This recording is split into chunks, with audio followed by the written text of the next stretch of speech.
hello. So I was about to, as a little bit of a joke, say something rude, but not bad rude, because Matt was just counting us in, going 5, 4, 3, 2. And it was pretty much you were going to go 2, and I was just going to go, haha, penis. 1 live.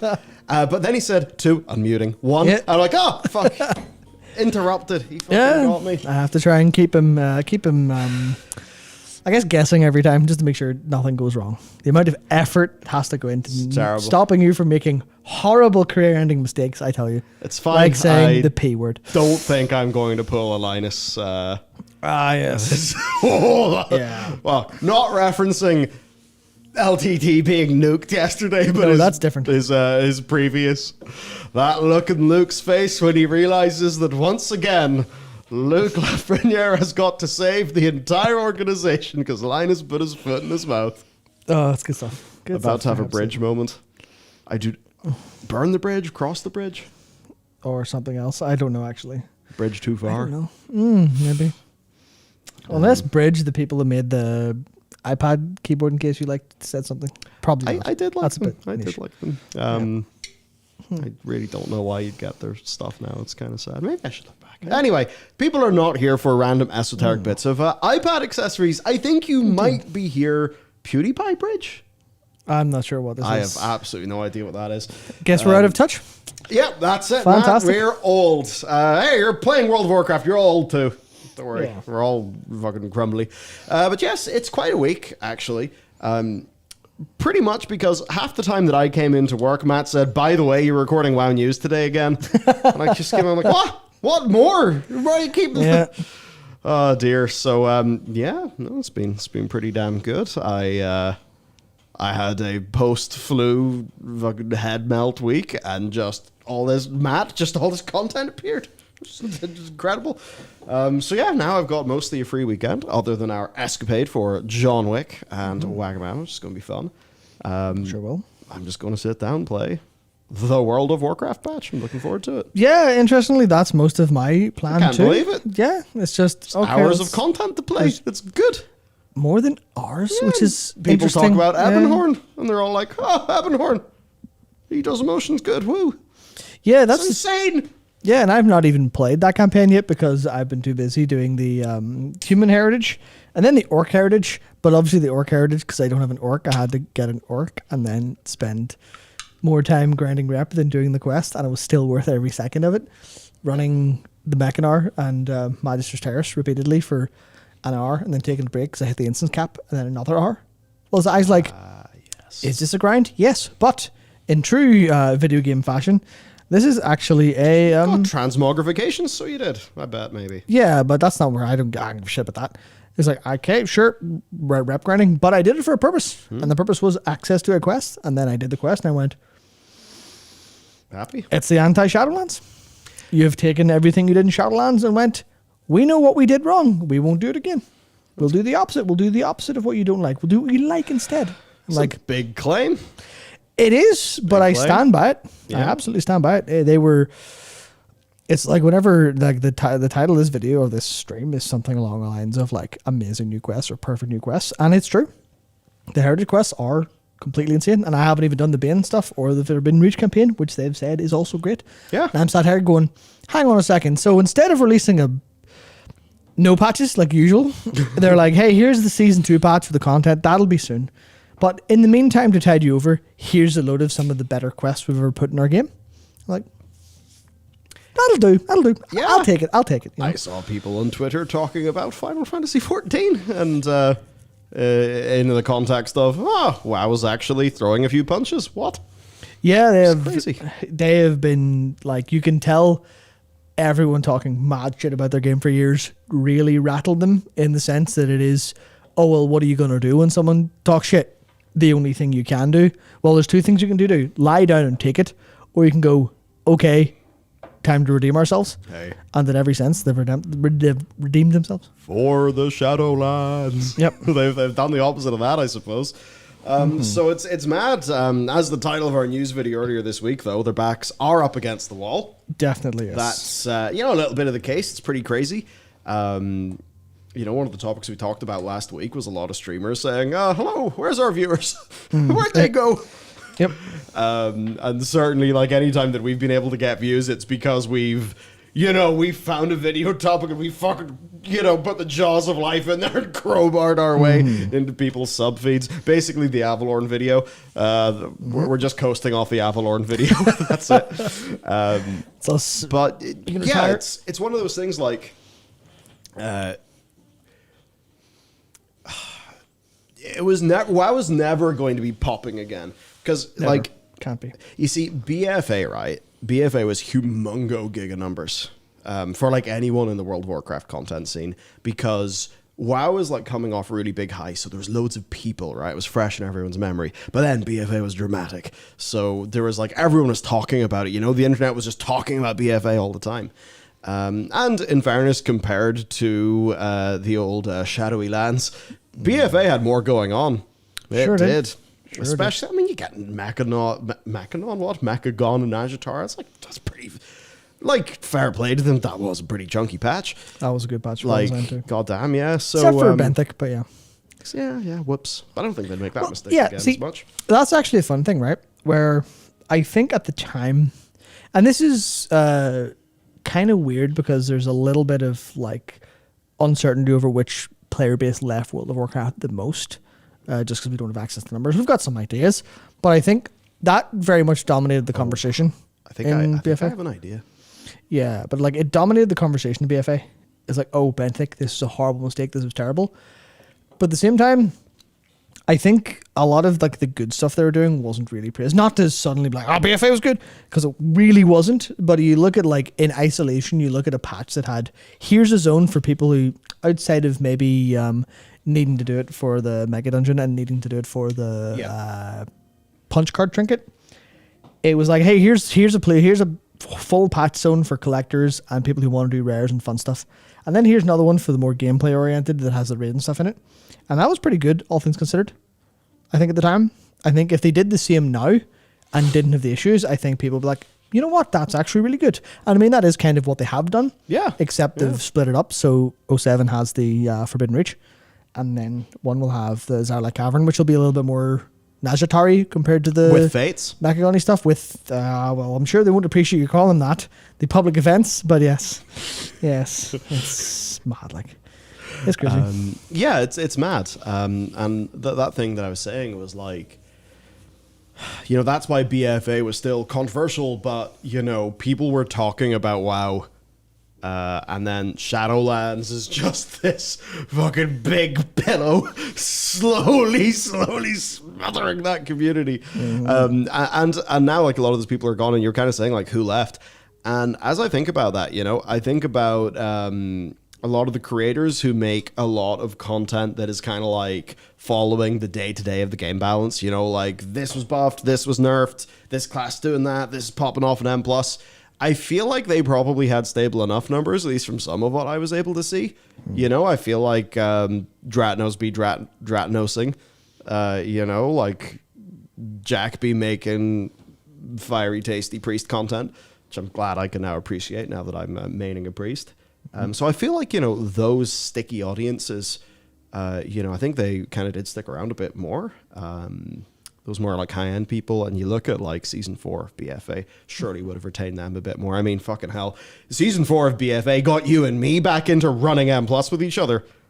Like if Shadowlands, you mean? Or Shadowlands, yes. Yeah, I was saying like I don't remember. If you just told me, hey, you want to go do Solia's Gambit again? Oh, immediately.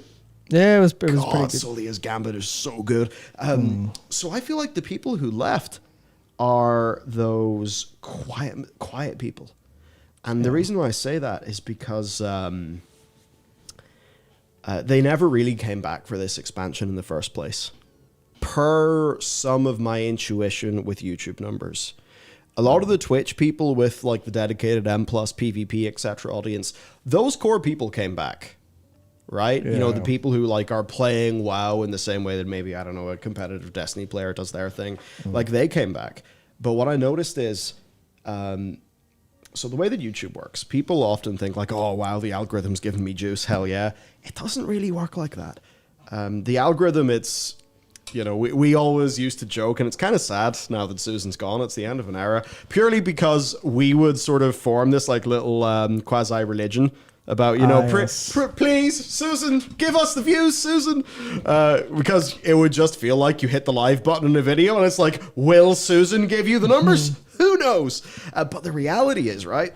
Because I know it's the sort of thing we're intimately familiar with, because it is the thing that's probably caused us both the most mental damage of the last decade.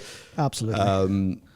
Numbers are dangerous, folks. Scary. Put them away. You could definitely, there's a stage, I think, in every YouTube person or media person or whatever's life where they have to be like, I've hit the public button. That's it. Yeah. I'm not going to worry about this anymore because I need to keep sight of the passion for doing the thing. But anyway, my point is basically, whenever a viewer clicks on a video, that's like a signal to YouTube. And it's not that the algorithm, essentially the algorithm follows user behavior, right? So the way that it works is the algorithm's like, all right, I'm going to show your video to these 20,000 people, give you 20,000 impressions.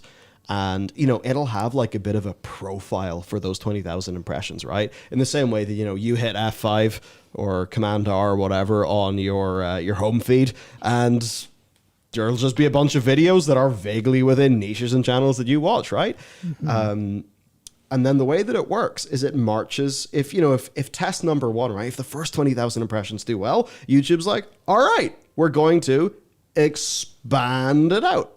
And if that goes well, expand it out. So the reason that, like, you see a Mr. Beast video go and get fucking 100 million views or something bonkers, or a Mark Rober video, or, a binging with Babish video, or, like a lot of those channels, is because they have that really broad appeal. There's like a certain I don't mean a critical mass, but like when those videos really pop off, it's because as YouTube, because the way that it works is the more impressions, right, the more that YouTube sends your video out throughout, people's homepages and stuff, the more it does that, the lower your click-through rate goes, because the more it starts showing it to people, it shows it to more and more and more diverse audiences who are further away from your most core audience, right? So those videos that just keep on going and going and going and going and going, that indicates like so many YouTube users are interested in that topic. Yeah, that's why the videos with like hundreds of millions of views are the ones that don't have a topic that's very specific and requires no knowledge, and it's very experiential based. It's very, here's the thing that literally anyone on the planet can watch and go, or see in their feed and go, oh yeah, that. Whereas with I think ultimately the point is, if you make a video for an audience, once you reach past that audience, you're not going to have anyone watch it because it's literally not made for them. And YouTube can't force views where people aren't willing to click. Yeah, all it can do is say, would you like to watch this video?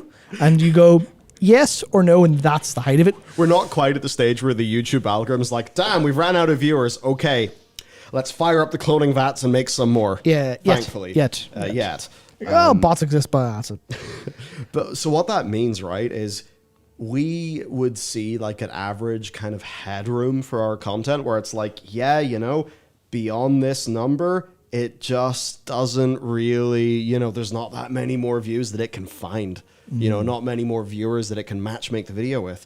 And the reason why the Avalorn video did well is because that, out of any content we've made this like last few months, I'd say, is like the one video that probably had the most broad appeal, that was the most like inherently interesting. Yeah. And I guess I bring this up to say that the natural algorithmic headroom beyond your core audience of a YouTube video, that indicates the size of the niche that you're operating in. And from a very early time, we quite quickly realized, it's smaller this time. So whenever Blizzard announces, they had less sales, and we see Blizzard, trying to do more things to get people into the game, it's very unsurprising for us. And I think with a lot of those... We saw it first, like... Yeah, and I think with a lot of the folks over on Twitch, they had the benefit of the Twitch drops and things like that helping them out. And I think, with Twitch... a lot on Twitch, you kind of niche down quite a lot. You know, people like might be known for PvP or Mythic Plus or known for their World First guild, you know, that kind of thing, right? So they do have that stickier audience who really are going to wander away by the time we hit like mid-season, which is pretty much the timing of, you know, what actually happened. So that's like, I guess, because we have talked about this, like, you know, me, Matt, and the team, because we're always trying to work out, like, if we're going to do a video, it would be nice to make something that, you know, we find really interesting and also people want to watch. And a part of that was us just trying to work out, like, okay, where is the community at? Like, who is interested in WoW these days? What's, you know, what's up? What's going on? And ultimately, it just reflects that while there was all that fiery, sort of like deep community discourse, and while World of Warcraft was just kind of sitting there in the treadmill all the time through that, people are just wandering away and wandering away and wandering away and wandering away. To the point where the just general interest, the power of the Warcraft brand had kind of withered in the vine. And the thing with Dragonflight is because Dragonflight's not, you know, it's not a break glass in case of emergency themed expansion, which they could have done, probably. I mean, who knows? Like, maybe they just have Illidan queued up. And if they did, I'd be like, well, you know what? Fair enough. I get it. And you've proven to us that you can actually really develop the fuck out of this game. But it's that thing where just the idea of like, oh, hey, the Human Heritage Armor questline's really good. The Orc Heritage Armor questline's really good. That's going to make us, as the people who are still around, really excited. And, you know, we're the people who kind of... we were willing to stick around the most for the hopes that the good times would come. And I think a lot of us are very thrilled that those good times have came. It's just going to take it's going to take a long ass time for that to percolate out to the community. That's why I think the break glass in case of emergency in Illidan's actually really interesting. Because if this was maybe 6 months ago, maybe 7 months ago, I'd have said, I hope they never are stupid enough to do that. Because that will just be, hey, here we've kicked out we've bust open the glass, and here's Illidan, please come back, please. This is a good one, we promise. Yeah. Then I'd be like, no, you're just going to ruin that as well. But it would feel inorganic from a position of weakness. Yeah, and it would still be that way. But I feel like if they refine what they're doing in Dragonflight, not that I imagine it, but if they did want to go, we need a big hitter, we need Illidan back, or we need some like serious orc stuff going on. We'll bust it out in 11.0, and this will be the moment we pull people back and try to keep them. Then I actually, based on what I've seen recently with those heritage quests, I'm like, go for it. Yeah. If you want to do that, I completely trust what you'll be able to do.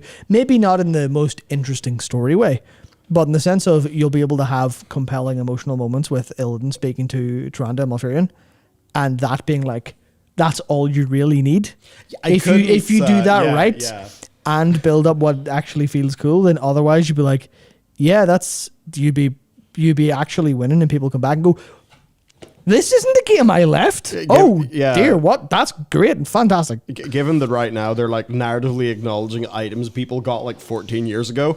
I feel like the situation where Illidan doesn't bother to talk to Tyrande and Malfurion won't happen this time round. The Orc Heritage Quest specifically and I guess the human one as well, is a very good example of them going, we know what you want. We know that you're the kind of people, you're the kind of audience, you're the kind of community who has, like, you've got some NPC that no one's ever heard of in your head, and you will throw a melty if they don't appear when they should.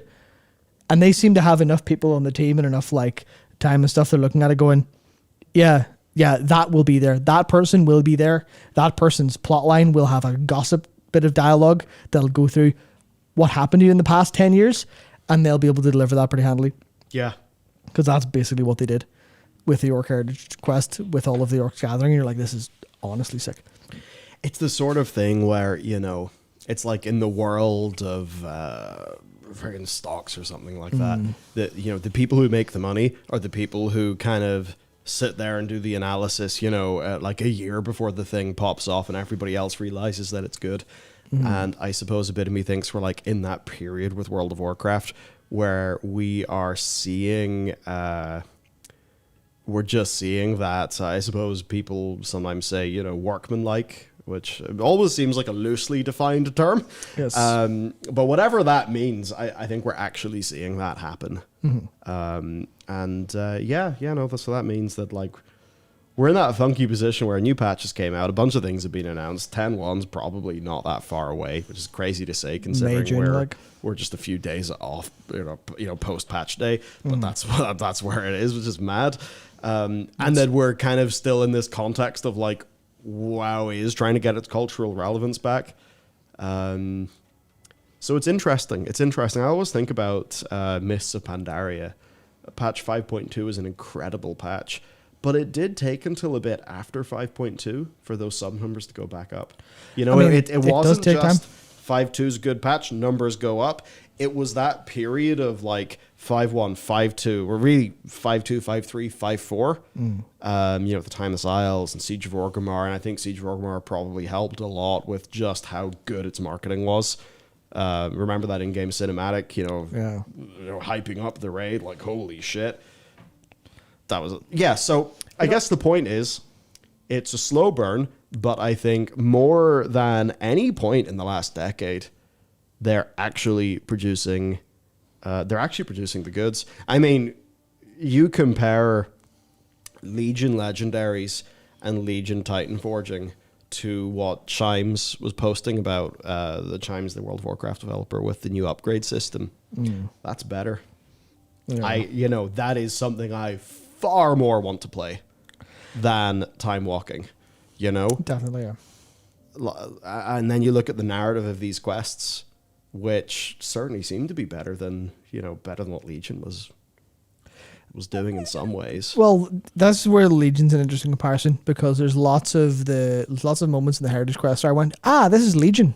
I'm playing Legion, but a little bit more emotionally intelligent in some ways. Well, that's specifically the bit that I would be sort of but it's like technically there's a lot of like, this is way more Legion than it is BFA, than it is Shadowlands, than it is even Dragonflight. I'm like, I see the techniques you're using. I'm seeing the feeling of how I'm existing as a character within this world. And obviously some of that's because, in the human heritage, you're actually, you're not just, you're a random human or random orc. It's you, champion of our race, go do the thing. Here's your task because you're so known among us, stuff like that. So it was very much like I was getting big Legion vibes, and I was like, this is, if I had content like this all the time, I'd be very happy with World of Warcraft. Even though it's not like gameplay heavy content or anything like that, it's just like, that was a good experience. Especially because I think someone in chat there earlier said like it's like 15 minutes of content, and I recorded both my playthroughs for content on the channel, and I was like, okay, well, they were about an hour each. And that was me reading things. That was me like taking my time. If you blasted through them for the reward and skipped stuff, you could probably do them in 15, 20. Yeah, but then you're not playing the game. Yeah, but then you're not playing the game. Well, I mean, some people will say that's your right and stuff, and it totally is. But it is also skipping the game, which is the point of like, that's specifically there for you to read everything, for you to engage with the world, to engage with the story. And they don't do it in a way where, you're blocked and you constantly have to wait for dialogue to finish before you can continue. World of Warcraft is a smooth game where you can nuke through as fast as possible, which I think is maybe to its detriment in the long term. But it's like they were an hour each for me. To be fair, I was reading literally everything and like talking to every NPC, but it is at least like 30 to 45 minutes for most players, and it's good, full of reading. It turns out, if you've ever read books, reading's very fun and good. It is, yeah. I almost wish that for some of those things they would have like a legendary mode. And it's purely because... that's my issue as well. Yeah, it's purely just because a few people I talked to, obviously a bit less so with... apparently Lightfall is like really... the campaign is fun, it's just the story's not particularly well told. But a lot of people talking about Destiny 2 Witch Queen and how its legendary campaign is like super, super good. Even the idea of like, hey, do you want to... And I suppose it's the sort of thing where the campaign chapter would certainly need a few design considerations around difficulty. But, even one of these quest lines like, oh, yeah, by the way, if you complete it in this, like, special super hard difficulty where we tune the fights up a little bit and we maybe throw in one or two mechanics, you get some new thing. Like, that would be pretty dope. So I think that's something they should think about. But anyway, so overall, I think there's a lot of good vibes. Let's hop in, though, to what's been going on in Dragonflight this week. We certainly do have interesting things to talk about, because, oh boy, a certain amulet wasn't balanced. And isn't balanced, and it won't be balanced, and can't be balanced, basically. Yeah, so it's mad, right? What have we got? We got the Forbidden Reach campaign, we got the Scara Vaults, we got the Bane quest, Human Heritage, Orc Heritage, Red Paladin rework, Furbolg grind, and then Zul'Gurub. Zul'Gurub. Yeah, that's the crazy part. Zul'Gurub, you can just go do Zul'Gurub now and get loads of stuff from it, and not in a free stuff sort of way, but in a hey, Blizzard have just went and secretly added, well, not secretly, because we knew something was coming based on data mining on the PTR, but we didn't know what it was, and this wasn't announced as a patch feature. But instead, they're just like, yeah, here's a whole reason to farm Zul'Gurub on your alts, like, weekly, to engage with it economically with crafting, to engage the crafting on loads of different crafters. Like, for people like Tom in our guild, this is, like, and I had a very specific, like, player profile. And, you know, I think there's not maybe that many of them compared to people who are a little bit more casual. But in terms of, like, people who like to craft loads and get everything, this is hardcore. This is hardcore casual. You know, yeah, it's like this is like weeks, if not months, of stuff to do, because it's so like it's just a well, weekly lockouts for boss kills, daily lockouts for fishing, and things for every single profession. Mad. Then, yes, as was pointed out there in the chat, there is the Argent Dawn stuff that was on. Now, I've not heard anything about it thus far, but there was the Argent Dawn stuff. Yeah, for Nax, yeah, crazy. So, you know, do we exactly know what's up there? No. So that's kind of interesting. Insane. But yeah, the way that it works, right, is there's the Shattered Baijo that you get at the Gong at Jindo's temple. Yep. Right, but then the other one that you need to use to get the quest item is in the same place, basically, or whatever, but it's in the Spirit Realm. Oh, sorry, Fairlin. Yeah, daily lockouts for bosses. I forgot it's not a raid. I forgot it's a dungeon. Yeah. Jeez, yeah. So you've got to go, activate, Jindo, get the other thing, combine the two of them, go to Dazar'alor, hand them into an NPC, which unlocks it account-wide. Then you're farming Zul'Gurub across your account for the, the currency, the Troll Tribe coins. There's the daily fishing at Gazranka's spot as well. Gives you like a little blue cash that can contain the bijous. Bijous and also a chance, like everything that drops bijous has a chance for ancient plans and old unobtainable gear, which is actually like insane. And you can also make a shit ton of money through this. I'm not sure how. I mean, that'll probably crash over time, but it's one of those things. There'll always be a little bit of that transmog market. Yeah. This will play a part. Even I don't know how much gold I made from selling the coins I got from one run today, and it wasn't loads, but it must have been like a K for literally just for not even like these aren't the videos. This is just the coins that drop. I just sold like 5 or 6 of them from one day. Like, yeah, it's not great, but it's not bad either. Although you're right, Travis. It would be nice if there was some in-game breadcrumb. Someone definite there. Someone's deafened. I don't know. You probably heard that. I wasn't able to look at the microphone, but yeah, there's a car park out there. That's fun. There should be more in-game breadcrumbs, basically, because if you didn't, that's the thing. It's a secret, so it's like they didn't want to be too. Here it is, but yeah, you're completely right. They should have led people to this naturally. I think. Yeah, but I think that the core thing that we liked is. This is not the sort of thing we would have got in the Shadowed Lands. Or ever, to be honest. It's not what they did. Because it's really creative and smart. Yeah, this is like, you think of, was it Shatari Skyguard? It's the one where, you get the things and then you kill the boss and then you kill the dude at the end and it's like a whole sort of, grindy style thing. But it's like, this is just a bit of evergreen content that lives in Zul'Gurub, a very notable part of World of Warcraft's history. And yes, it solves a problem in that some things were not obtainable anymore. But I think more importantly than that, it's its own themed thing to do. Like even the way that they're kind of framed as like a sacrifice, and everything. The way you can do the stuff that makes the trolls friendly to you, and it's just this is a bit of World of Warcraft content not a bit of Dragonflight content. You know, Yeah, if yeah. you know what I mean. Yeah, this will live forever. Like And so imagine if this was to be done with a nice Grand Citadel. that would be so insane. Like, imagine it's just next Christmas and like, hey, celebrate a pretty iconic moment in World of Warcraft's history. We've just designed a little thing in and around ICC. Have fun. Yeah, so I will say that I'm not saying they'll likely do that because it seems like this is a case of them wanting to put unobtainable things back in the game and therefore designing, a creative little gameplay loop around that. I suppose I would just think like, well, yeah, more of these. And yes, for things that have not been unlocked yet, that are unobtainable in the game. But why not for other things sometimes? Like even the little Furbolg.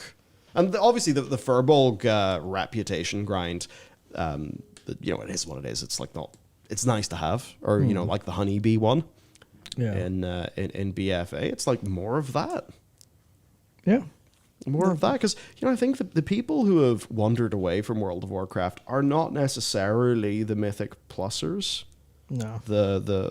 Well, I mean, I know a lot of raiders have went away because we've been looking at those numbers, but I just wonder for those people who have,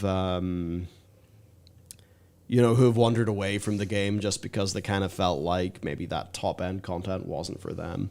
Mm-hmm. It's like this is more things for them to do. So overall, I think great for the health of the game.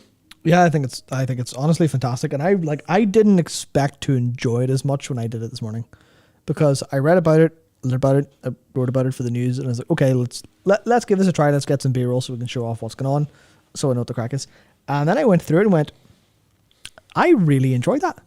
It was only like, I think in total it took me like an hour and a half or so this morning to just because I haven't been in Zulgur for a while, so I had to find stuff as well.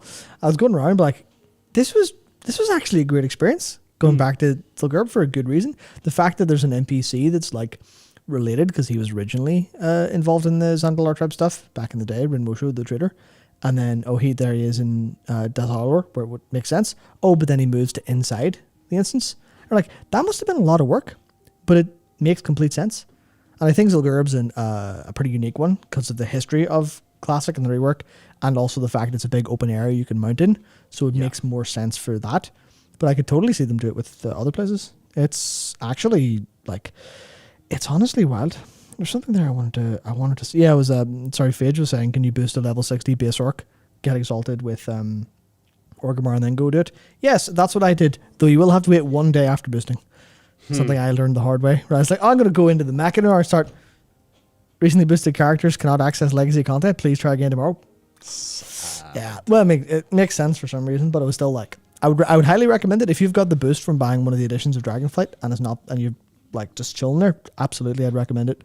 I'd recommend the orc one more than the human one, but if you like humans, you probably have a human. Yeah. But if you like humans more and for some reason don't have one, I'd recommend the human one because it's really good, really good. Yeah, so next up, Primordial Stones. Of course, why do we have a picture of a disgruntled Microsoft CEO? I wonder. Satya Nadella. Well, the reason would be because they've been all over the place. Look at this. At this point, just wait on chasing and upgrading Primordial Stones for a few days. Ring's gone from a 5,000 DPS loss to a 1,200 gain. Now it's a 1,500 loss. Please add secondary stats.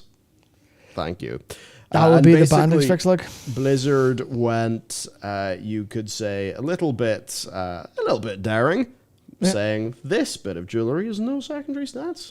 It will just have effects. To the point where they've had to say Primordial Stone buffs are live on the World of Warcraft Twitter account. Yeah. Which is interesting. It's... I should have checked replies, see if they're getting climbed on in it. I think they were a little bit. Yeah, definitely. But it is just...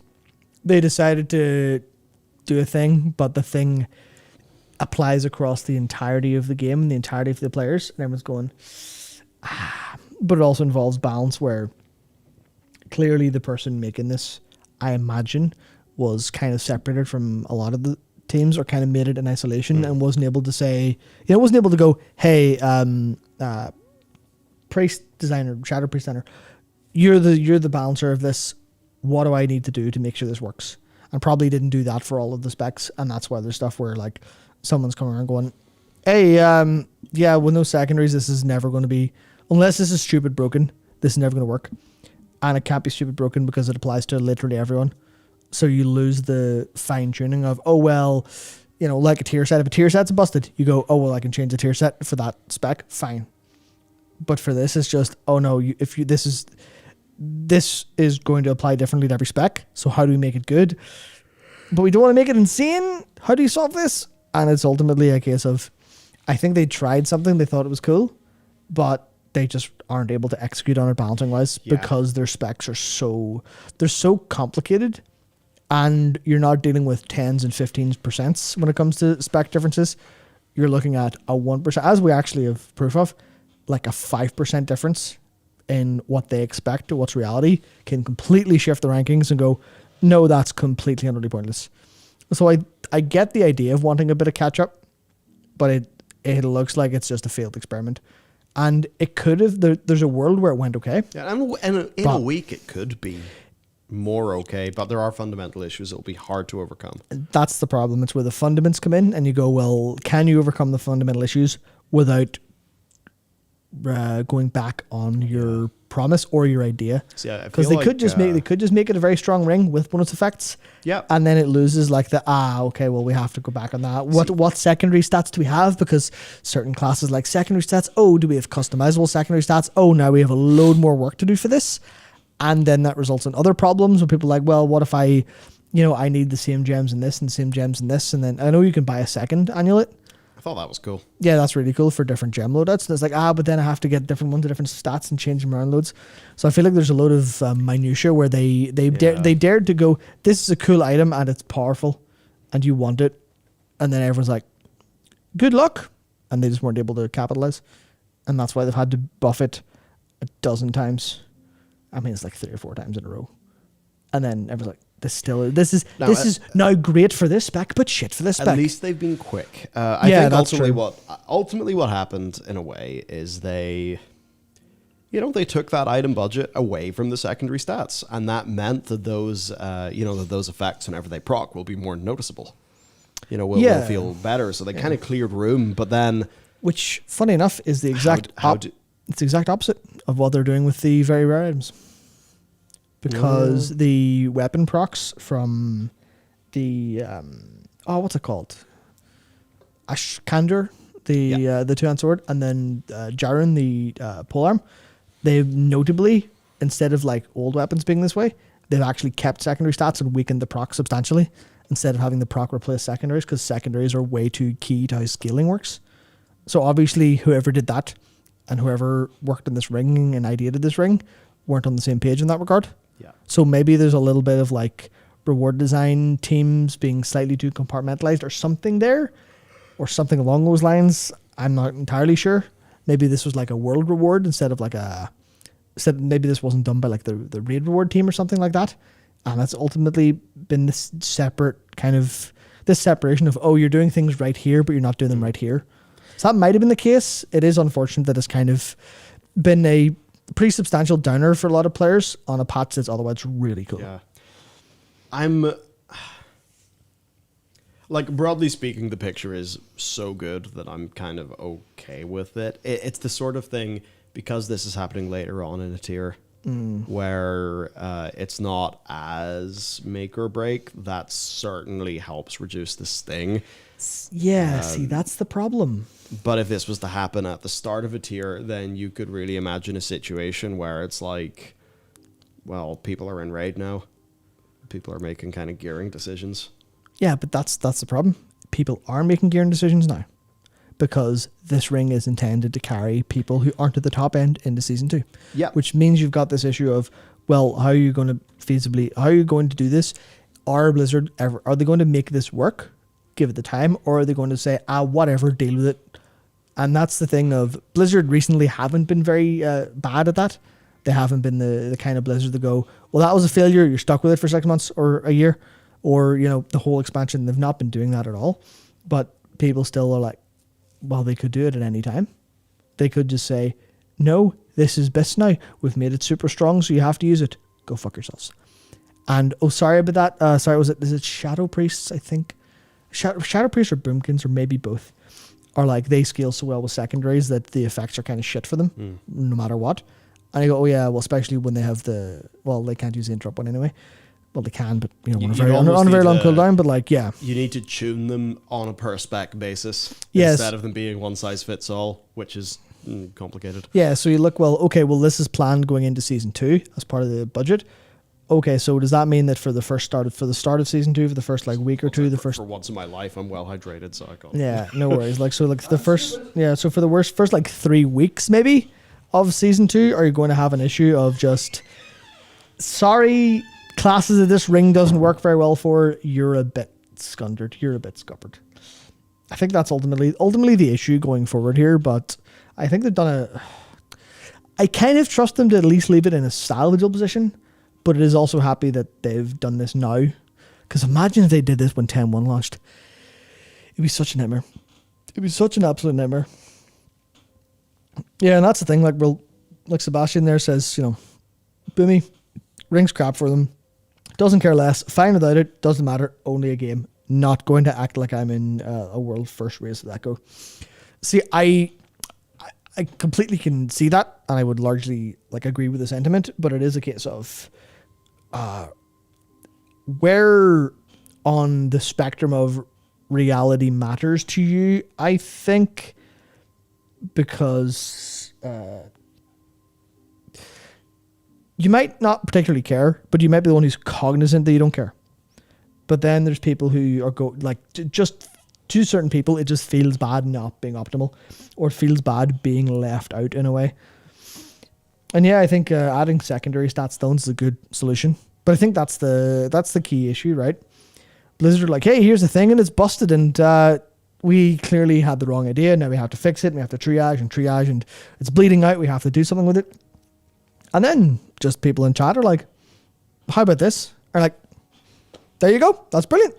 Now, the issue with the secondary stat stone is that obviously that would impact the combos you could do. But actually, I suppose if they just went, we couldn't be bothered with those effects, didn't work for us, we'll take the secondary stats instead. But then that would be a little bit boring for them, and I think that was just not in the consideration. It's like I suggested about potentially this maybe being from a different part of the team or a different side of it. And it's like, oh yeah, we'll just whoops, we weren't able to completely get this fully right. But it's that awful thing if I kind of trust them to matter. Is this ring considered a borrowed power? That's where it's difficult, because you could easily go yes, because it's an item you get that will become irrelevant. But that's the case of like most gear. So I would argue realistically no, but it does come with some of the downsides of borrowed power kind of does, which is just all of the balance concerns, all of the how does this interact with classes for a limited time. So it's a little bit weird in that sense. But yeah, it's a catch-up item. It's not for min-maxers. That's the problem. They intentionally made it for min-maxers for a very short period of time, but still, they wanted to be the best item for people now, to give them something to chase for, which I think ultimately is just, hey, we wanted these people to have something to do, and it also works for all these other people. So we'll build it up. We'll make this ring. We'll make it strong, and we should definitely be using it until season 2, and then you'll replace it early. And because they did that, instead of going, hey, this is about as strong as a maybe heroic plus or a just under mythic ring, and that'll do. Then a lot of the players who are able to sim the shit out of it and go, well, this is actually better, would have went, it's not for us, and then this wouldn't have happened, which I think is also frustrating because the way that the upgrade system basically doesn't have any function for mythic players once they're mythic geared in the next season is them very obviously going, what's the gear treadmill and upgrade system? What's that really for? That's for people who want to get some progress over time. The mythic people, they want to get their gear and have their gear and be done with it. And surely they'll like to upgrade like the heroic stuff on the way up, and they'll likely farm that out.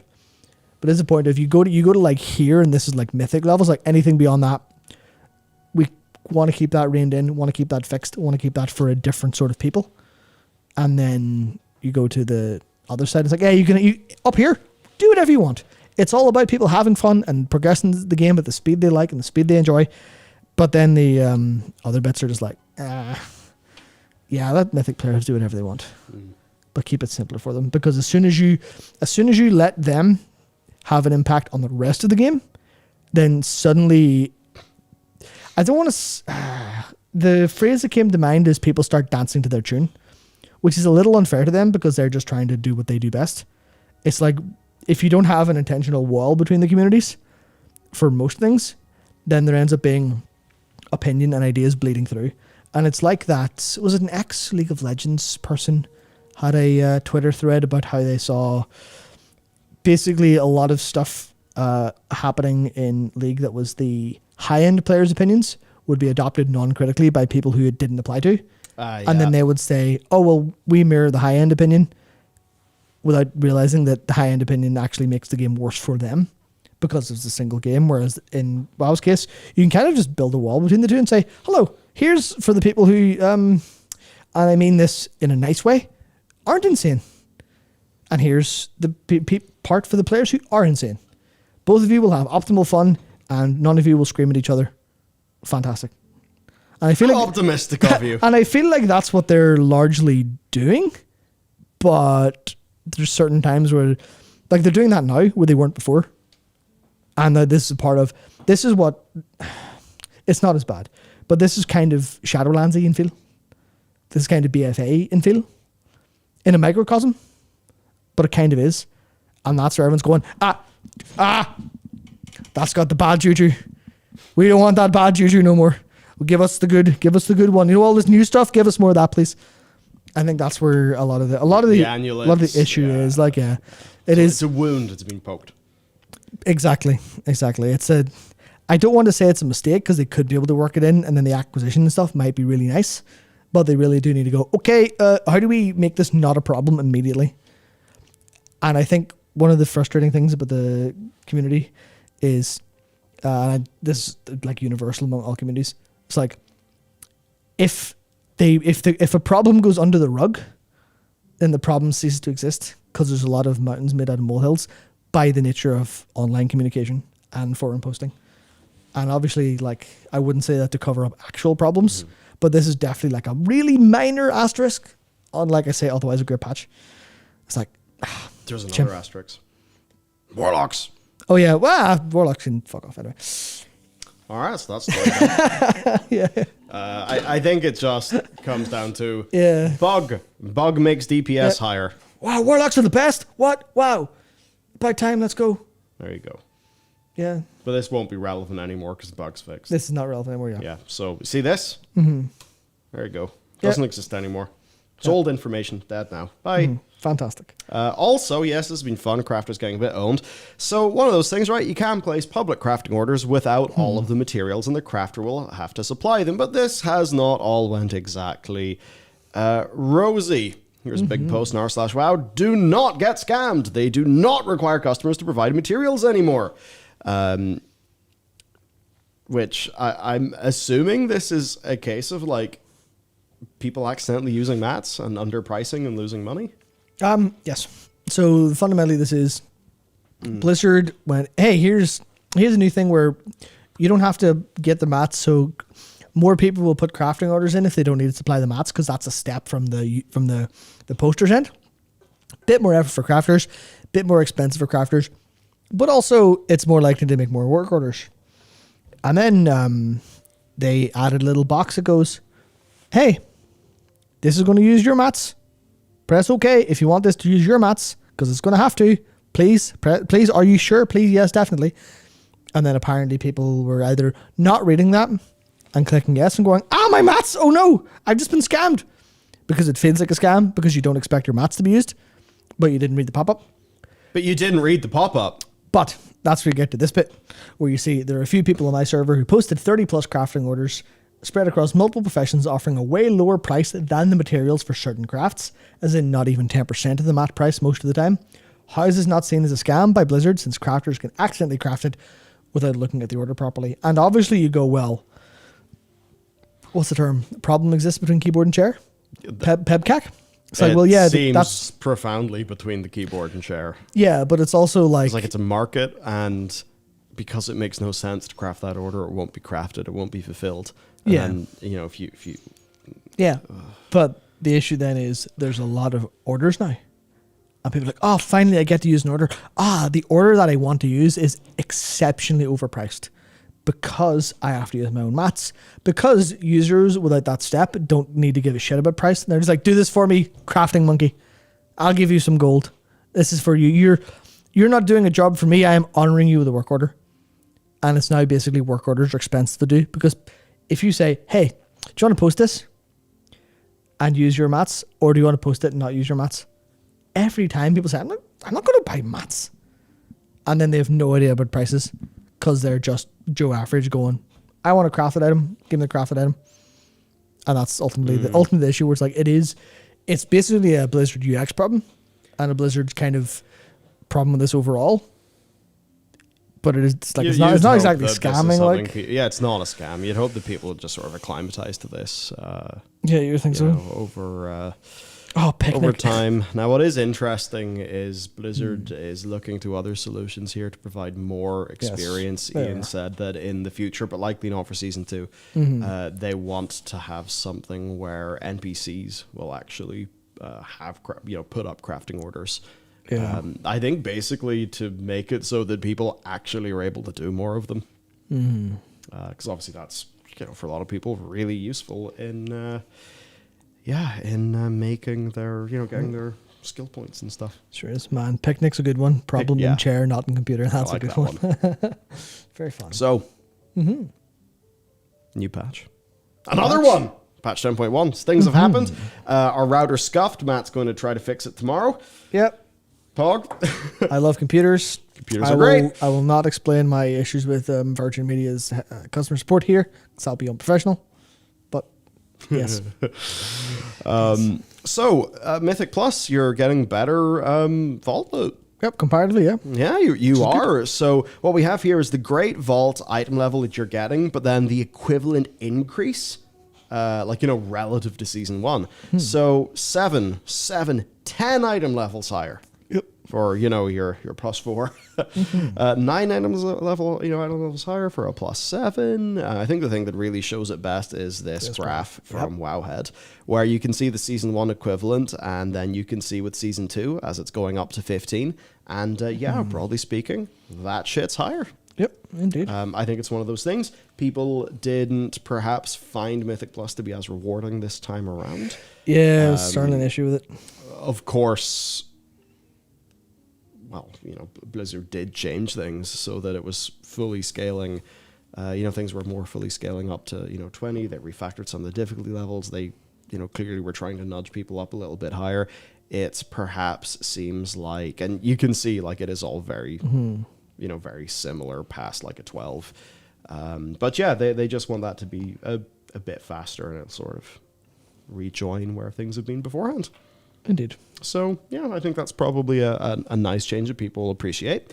Matt, you're now happy because you have a big polearm. I'll be able to get an item that makes me happy and excited to play the game, which might sound insane, but also I think maybe I'm literally just spending too much time reading Scarizard's tweets, but there is a case of that item's really cool. I want that item. I've got that item. I'm happy now.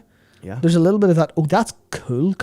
So I'm going to make this not like my overriding goal. So like, sorry, I'm not going to eat today.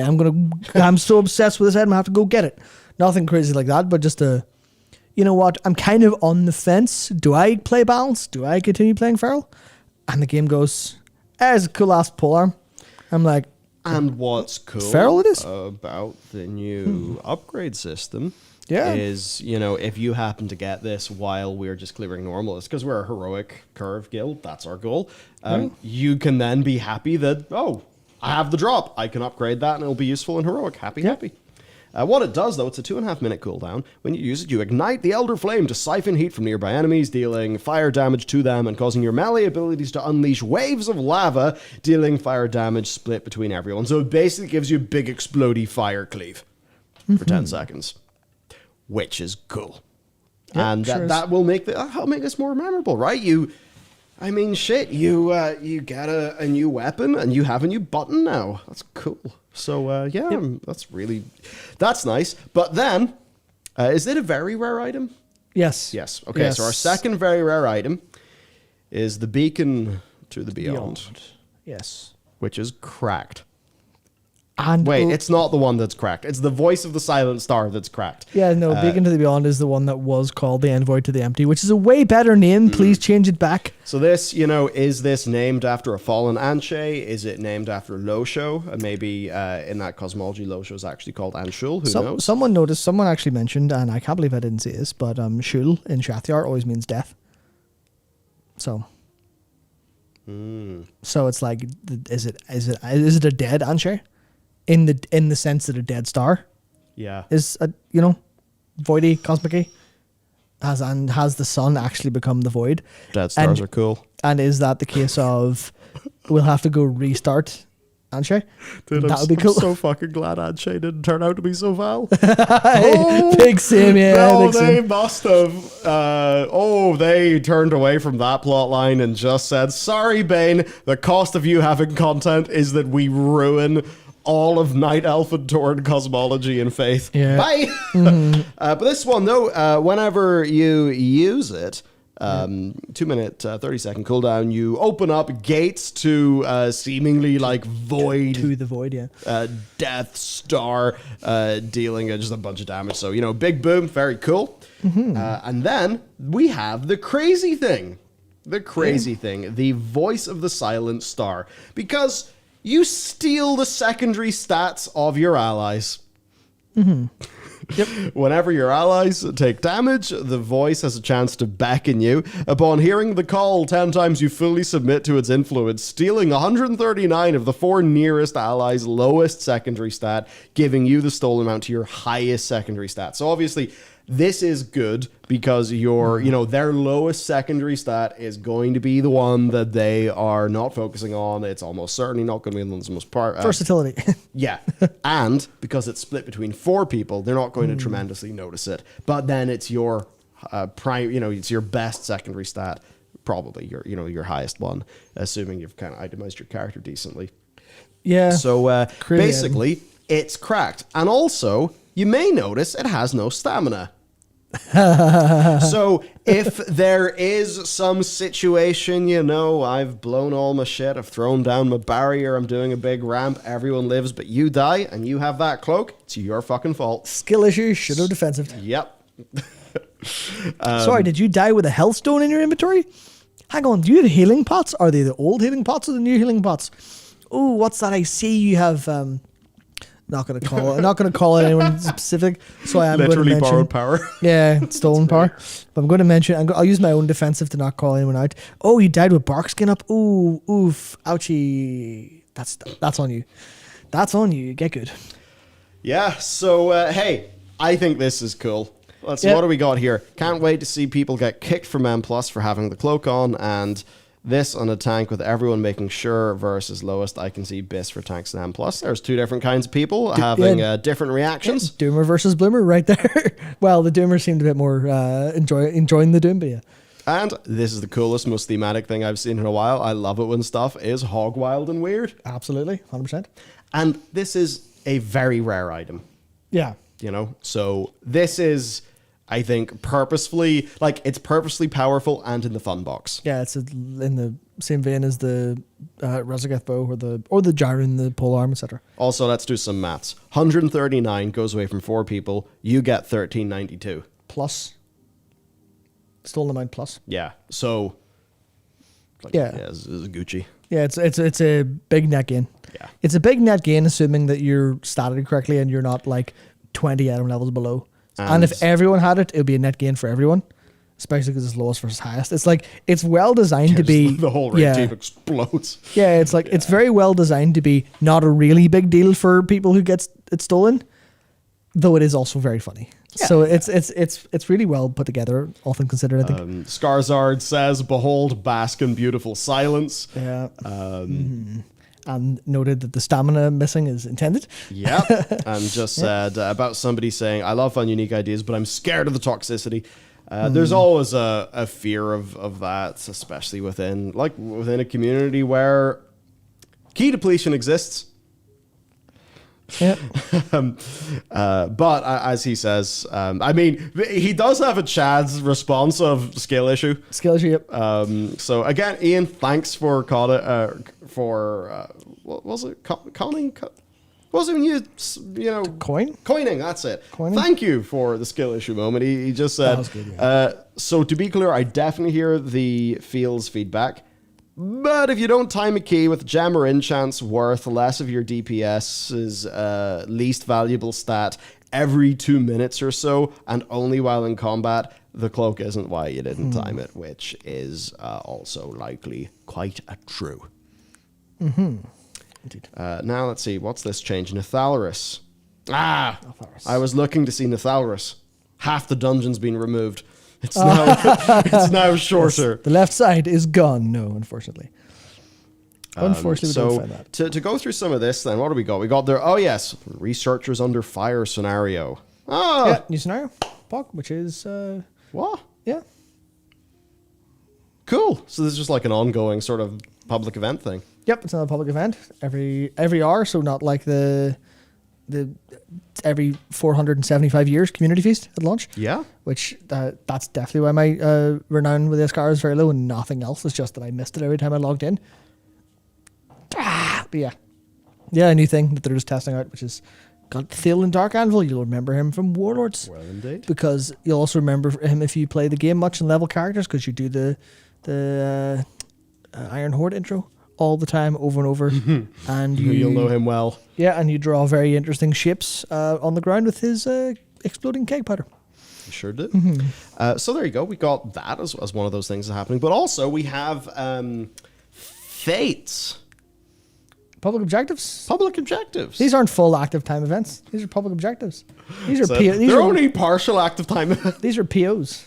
God, I love the this is called a fate. Full active time objective. It's so funny. Event, but yeah. Or event, yeah. Anyway, these are, I joke, many MMOs have this. Ever heard of Rift? Yeah, God, I remember Rift. Why do I remember Rift? It was pointless.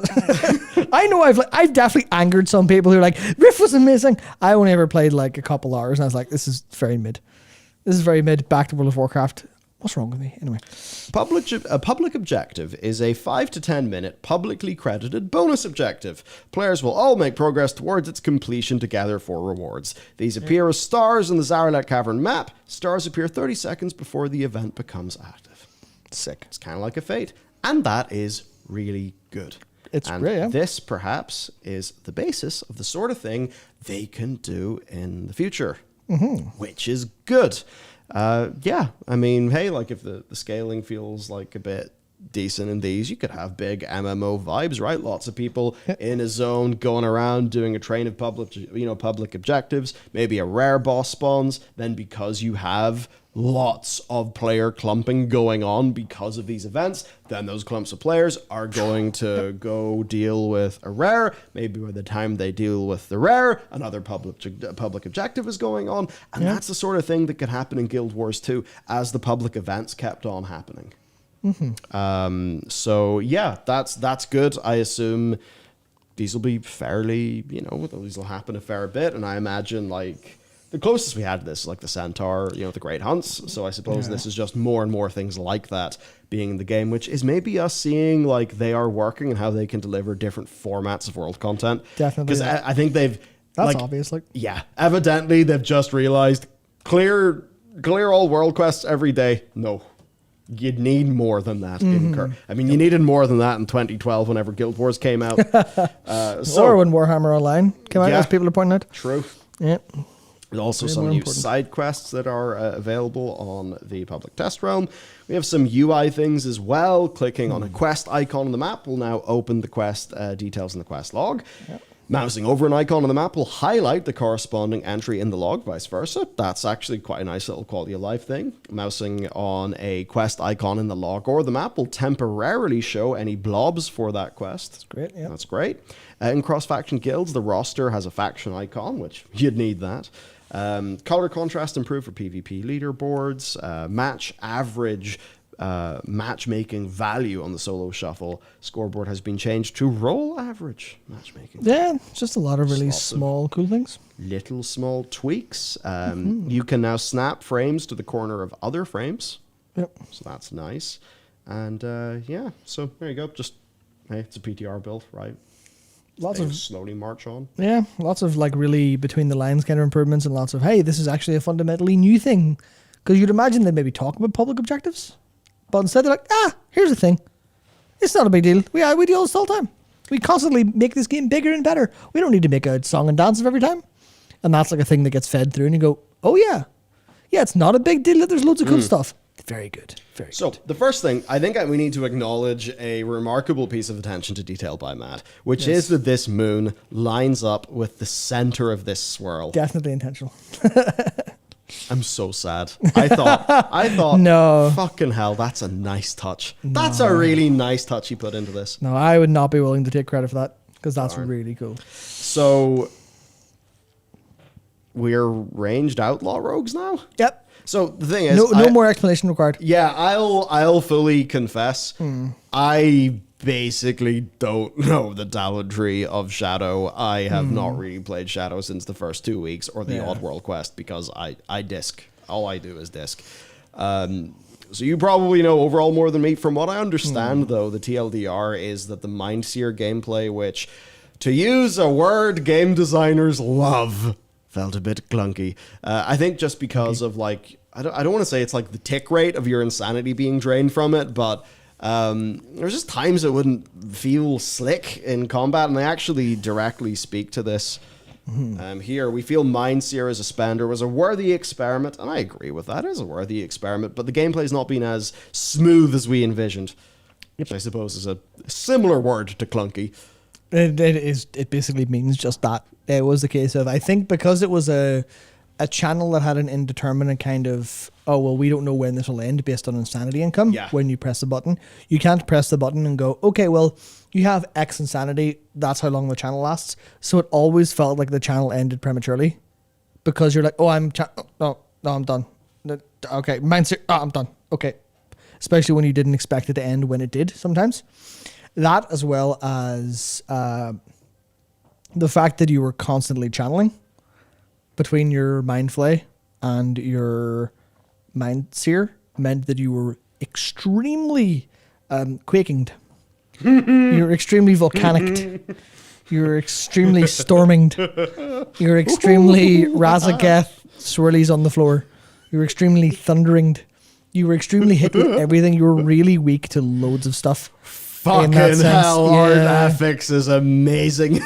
Yeah, and it's like, that's only the affixes I said. There's obviously loads of mechanics as well, which is just, sorry, you got interrupted during your thing. Fuck you. Now, that felt okay for Mindflay, because Mindflay's like, yeah, sure, whatever. But it was like, Mindseer's like, what do you mean? What do you mean? When instead you could spend it on Devouring Plague, which is an instant. And you can go, I am free. I can dance and laugh about all I want. Except that Mindseer's like, blah. Yeah. Which is just a thing of like, if they continue to design dungeons in this way, they need to balance around that. More or less, they have to. They have to. So, what is nice here is now Ian did say in the interview that we're not going to be looking at any Retribution Paladin like reworks moving forward in this expansion. Is not like this at all. And this is not like it, but it is meaningful. And that they are just taking the ice cream scoop into the skull of the Shadow Priest and yanking its eye and a bit of its brain out, considering they've now lost abilities. But they've explained they've explained it here, saying that Shadow had more rotational abilities than most other specs, and they're working to reduce this by having Mind Spike replace Mind Flay and removing Mindseer. Which is interesting, because, as I'll point out, and this is like, a lot of this is me researching stuff, especially it was Marcellian and Public's talk, which we have linked below in this, and we'll go through like what they say, but it's a little bit of a hint. Turning Mind Flay into Mind Spike might not be the massive buff and saving of buttons that they think, just because Mind Spike, and they have addressed it another way with Shadow Word Death getting more procs and a lower cooldown, but there's a little bit of, but we used Mind Spike for movement because we had instant procs. Why are you taking it away? Or why are you forcing us to use it? Because if you had procs of Mind Spike, you could hold them. You could go, okay, well, I'm not going to Mind Spike because I need these procs for movement. I'll Mind Flay instead. But then if you don't Mind Flay, then you're like, well, I can't do nothing, so I have to Mind Spike, have to spend my procs, which means I then might cast when I have to move. And that's the kind of weird stuff of how will Mind Flay Insanity work if Mind Spike replaces Mind Flay? Mind Spike Insanity. Literally, they've got, like, the talent gives you Mind Spike Insanity instead. Yeah. But yeah. Saying a flooded rotation. There are times in the rotation where several spells are competing to be cast due to proc frequency and overall insanity generation. So those times, where you've got like, the thing when you do the void thing. Void Torrent. Yeah. Yeah, it's like maybe you've got that and you've got there's fucking Mind Blast coming out the wazoo and you're just like, So, they're adjusting some proc and insanity generation things for several talents for a more clear rotational flow. A lack of distinct builds. They have updates to existing talents and some new talents where they just aim for having more build-defining choices, such as investing in cooldowns, damage over time, crits, or shadowy apparitions, which certainly do look, cool and thematic. Yep. Which they then destroyed with the tier set, but more on that later. Yep. Then PvP, just saying that had access to more instant cast spells through procs and cooldowns than ever before. It was difficult to prevent them from scoring kills, so they reduced the damage. They've removed some of the problematic procs and cooldowns moving into 10.1.0. There is more counterplay to their offense, which then means that they can ease up on those nerfs. And after that, really, it is just a big old list of changes. And it's like, is this a Ret Paladin rework, like, from the overall gameplay? No. But as you've noticed... It's very big. Like, it is work. It's a lot of work out. It's a lot of work that changes a lot, but also doesn't change much, which is good, realistically. Yeah. So, do you want to go through these, or should we jump straight? Zip it down to the bottom. I think there's nothing particularly... Those boys have thumbnails that go hard. Yeah, Marshallion's good. Big hard thumbnails, big fan of that. Okay, so they had a very long chat, which we would highlight. Yeah, it's like an hour long. It's great. It's fantastic. So, a few of the issues that they bring up then, and maybe it's best you sort of explain these to me, considering you did the notes for this. Yeah, so generally speaking, Marshallion thinks Shadow Priest is great and fun right now. I think a lot of people agree. I think some people don't agree quite as much. But then it's hard to get a gauge of it sometimes because some people are like, this is really great. Some people say, this is the worst of all time. But if you translate what they mean, they actually mean, this is really good, but there are some points that are like a few needle points that destroy it or really hurt it for me. And if those are removed, way better. It's hard to get a little bit of a grasp of that, I think, a grip on it. But I think generally, like, it's flavorful, it's thematic, it really works when it works. It's like, especially like Mind Flays, like that's one of the pretty unique things to them now. It's like them and the Aflox are the only ones who have like a proper like regular channel, which is pretty nice. The idols aren't big changes to gameplay, as people would like, oh, well, the capstones aren't massive changes. They don't really change up how I play. But at the end, they're kind of critical to builds and they're cool. It's like, oh yeah, what's this talent, the idol of the old god? Yo, that's sick. I can pick which old god I want to represent. That actually goes pretty hard overall. It's like historically a troubled spec. Because of course it is. It's Shadow Priest. We went mad in Legion. I mean, I still remember Legion beta when people were just sitting there at the target dummy, their jaws, their lower jaw getting lower and lower and lower as they just extended that sucker longer and longer and longer. That was obviously used to great effect in, a few instances of raiding. It was one of those things that was like, one of the inherent problems when you're designing for an MMO that has to be balanced, like, because one of the things you want is for everyone to feel overpowered and special and awesome. And like Shadow Priest really had that, and it was so unique. This whole like literally kill yourself gameplay, or maybe the algorithm literally unalive yourself gameplay. Going on with Surrender to Madness. But it's hard to make shit workable, and then it's like if you try to neuter it so that it's got the same theme, but it's not backed up with the mechanics, then it feels like a halfway house. And then, of course, this gets overhauled as we move into... every patch since. Well, I mean, especially as we move into Shadowlands. Yeah. But in that case, the guy who did the overhaul, he left the company at that point, and I suppose then it transitions over to another designer or set of designers. Yep. So, it's been a lot of ping-ponging. Yeah. I sure even remember Oh, wasn't there like a few specs that were really like they were due a lot of changes in the beta, and it just turned out the designer had left. The beta of this expansion, I mean, and then within like there was like this 3 weeks of loads of changes for priests and stuff. Yeah, I think it was for priests. It was priests and druids. Yeah, it was priests and druids. That was like the major one. I was like, where's our changes, please? And then they got them all. It was like, oh, sweet, fantastic. But yeah, I think it's the ambition. It's the ambition, uniqueness. They want to retain that, but it's proving pretty difficult, I think, overall. I think for Mindspike specifically, it's that there were builds that used it and nice, and it was just weird that it's like, this is clearly supposed to replace Flay, but it doesn't. So like, no, it does. And you're like, okay, well, why didn't you do that before? That's a bit weird considering that it's like that for everything else, I think, largely.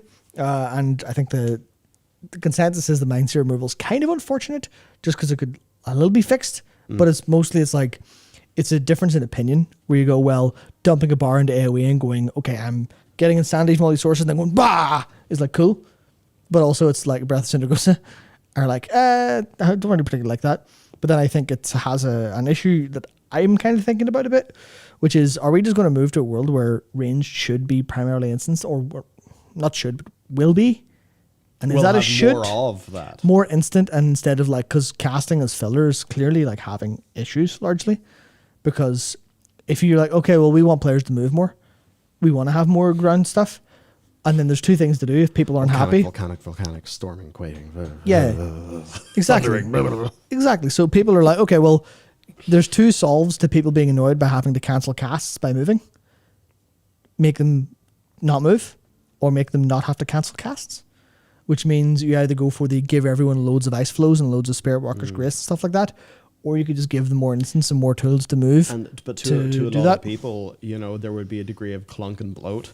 Yeah. In those, use an instant off GCD in order to be able to do the thing while moving. I think that would be, for Blizzard's perspective, maybe troublesome for newer players. I do know that, like, it really depends where players come from. Because obviously, if you're playing FF14, you are used to being static a fair amount. Obviously, depending what you're playing. Yeah, but, I mean, yeah. Like, even playing, like, Red Mage, I'm definitely used to hard casting a bunch of stuff. I don't mind. Red Mage is, I think, one of the coolest fantasies I've played in an MMO. But people who are, say, used to Guild Wars 2, like, they are used to moving all the time. All the time. And I think, a lot of those people move over to WoW and they feel like, oh, wow, this feels weird to me. I don't know. Just the way modern games, it's always been this direction of slicker and faster, which, funnily enough, is what we both praised Diablo 4 for not doing. Yeah, exactly. And then PC Gamer shot it for that, which is interesting. Oh, really? Today, yeah, it was a thing today saying like how the combat doesn't feel as good as they'd hoped. I'm like, interesting. I didn't read it because obviously I just look at headlines on Twitter and then close tab and get back to work. And I go, to me, it's like it felt more meaningful but less juiced. Yeah. But I felt that served the tone of the game more, and that gave me a more memorable experience.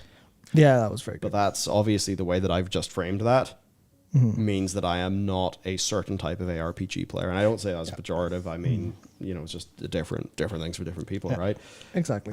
So to move on then, right now, almost 4 builds are viable, including dot heavy, seer heavy, psychic, link heavy ones, and each with each idol. How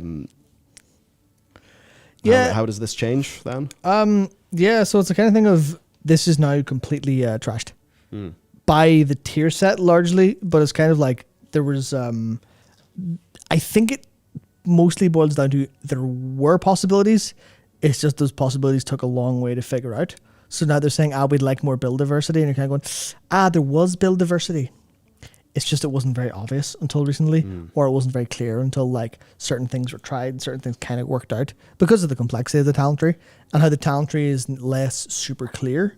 Whereas you look at some and go, I have this build or I have this build, like Fury Warrior, where it's like, what do you do? Annihilator build? Okay. What do you do? Raging Blow build. Okay. Easy. Happy. One of those two. With Rat Paladin rework, it's either do you go for the Holy Strike build or do you go for the Radiant build? And some of that's like, one's single targety, one's AoE, and you're okay, that makes sense. Obviously, it really hasn't panned out that well, super, because having access to Wake of Ashes and Execution Sentence or Final Reckoning is very, very strong. Yeah. But it's still the idea is like, here's your builds, pick them. Where I think it's a little bit of like, it didn't really work for people at the start. But then I had a thought of this, about this, which is how much of this rework is targeted at the non-meta players? How many people did they see pick up Shadow Priest and stop playing the game because their priest needed the DPS spec? And they were like, I don't understand how to put together a good build. I'm not having fun. And that actually brings me to something that Ian said recently. I think it was in the group interview with the EU content creators about Red Paladin. I met him. Was either that or Hazel. I totally forgot to go to that. Oh, you forgot? Oh, cool. Oh no, the way that it worked, I believe anyway, it was like hosted on a Discord server, and it was just a okay. come on in, and you guys can type some things, and Ian will respond to them, and I just noticed like, oh, hang on, that was yesterday. Fuck. Cool. Very good. Excellent. But it wasn't something like I got a special invite for or anything, so I didn't like go and ruin a CM's day. Yeah. And we can still talk about it here, so it's all good. Okay, sweet. But he said Just a moron. well, that's for sure. But he said Red Paladin, one of the reasons it got like the rework and got so much attention was because Paladins have one DPS spec and it needs to be good. Because obviously reading into what he said, you can imagine why. Okay, you main a Paladin. You play a Paladin, that's all you play. Well, you don't have any options. You're just like, oh, well, I want to do stuff in the world and like do it fast, or I don't want to tank, or I don't want to heal.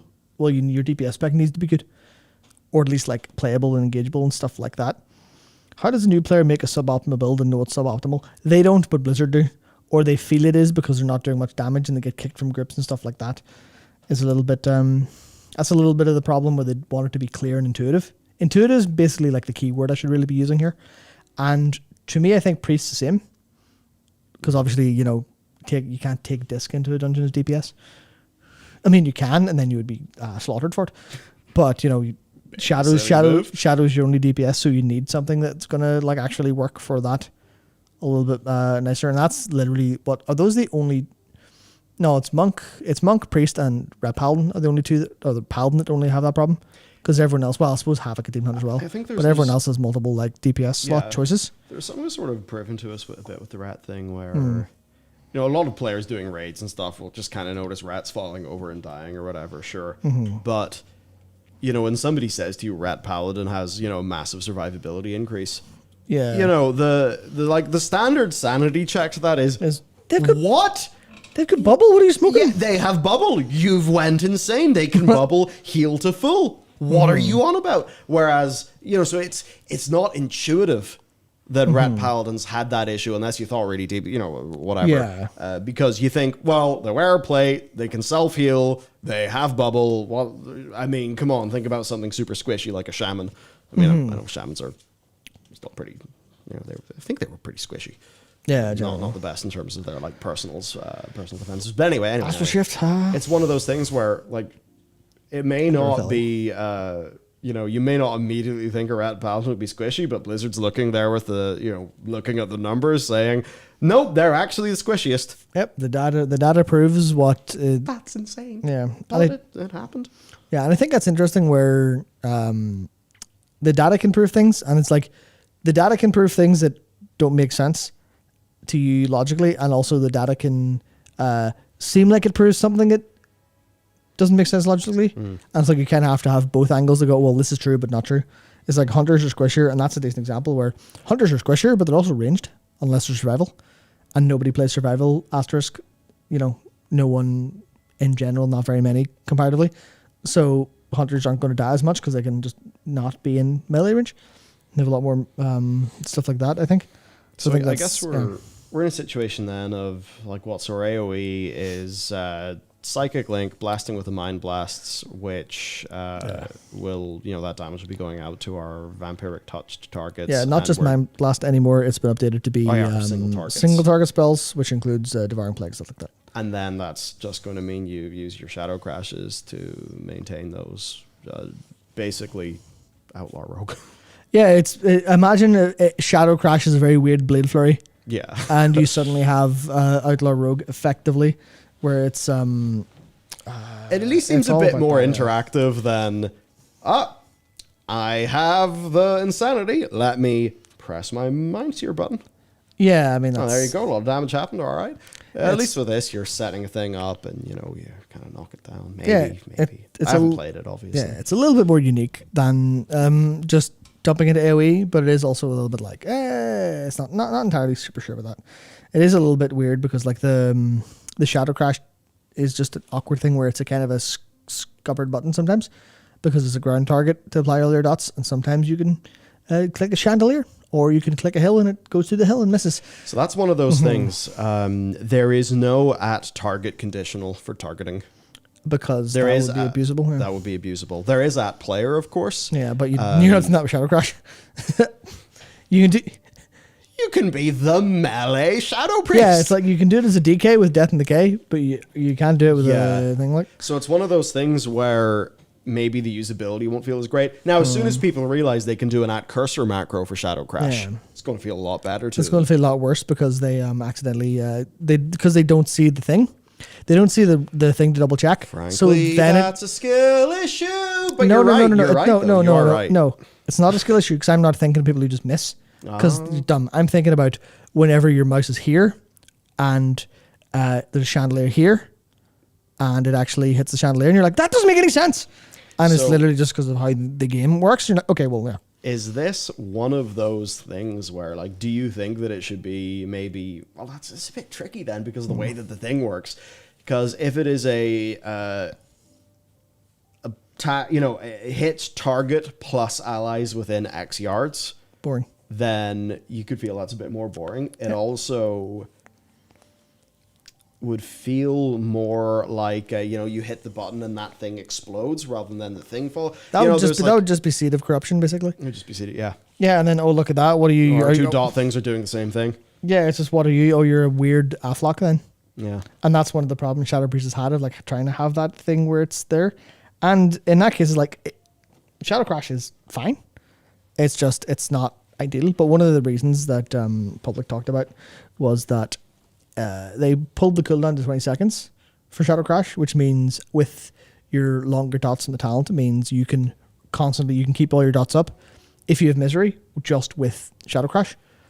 On obviously it targets, if there's more you'll do that, but that's not really, you don't really do too much of that. You don't pull many more than 8 targets in most scenarios. So that's fine, but Shadow Crash reapply versus in single target and stuff, you didn't have to reapply because you had dot extensions for until like the pack was mostly dead. And this is like a load of small issues, but it's just like, yeah, it's a very small kind of thing, but ultimately the cycling change is basically a good thing. It's just like, Shadow Crash. Is there a better way of doing this instead of Shadow Crashing every 20 seconds?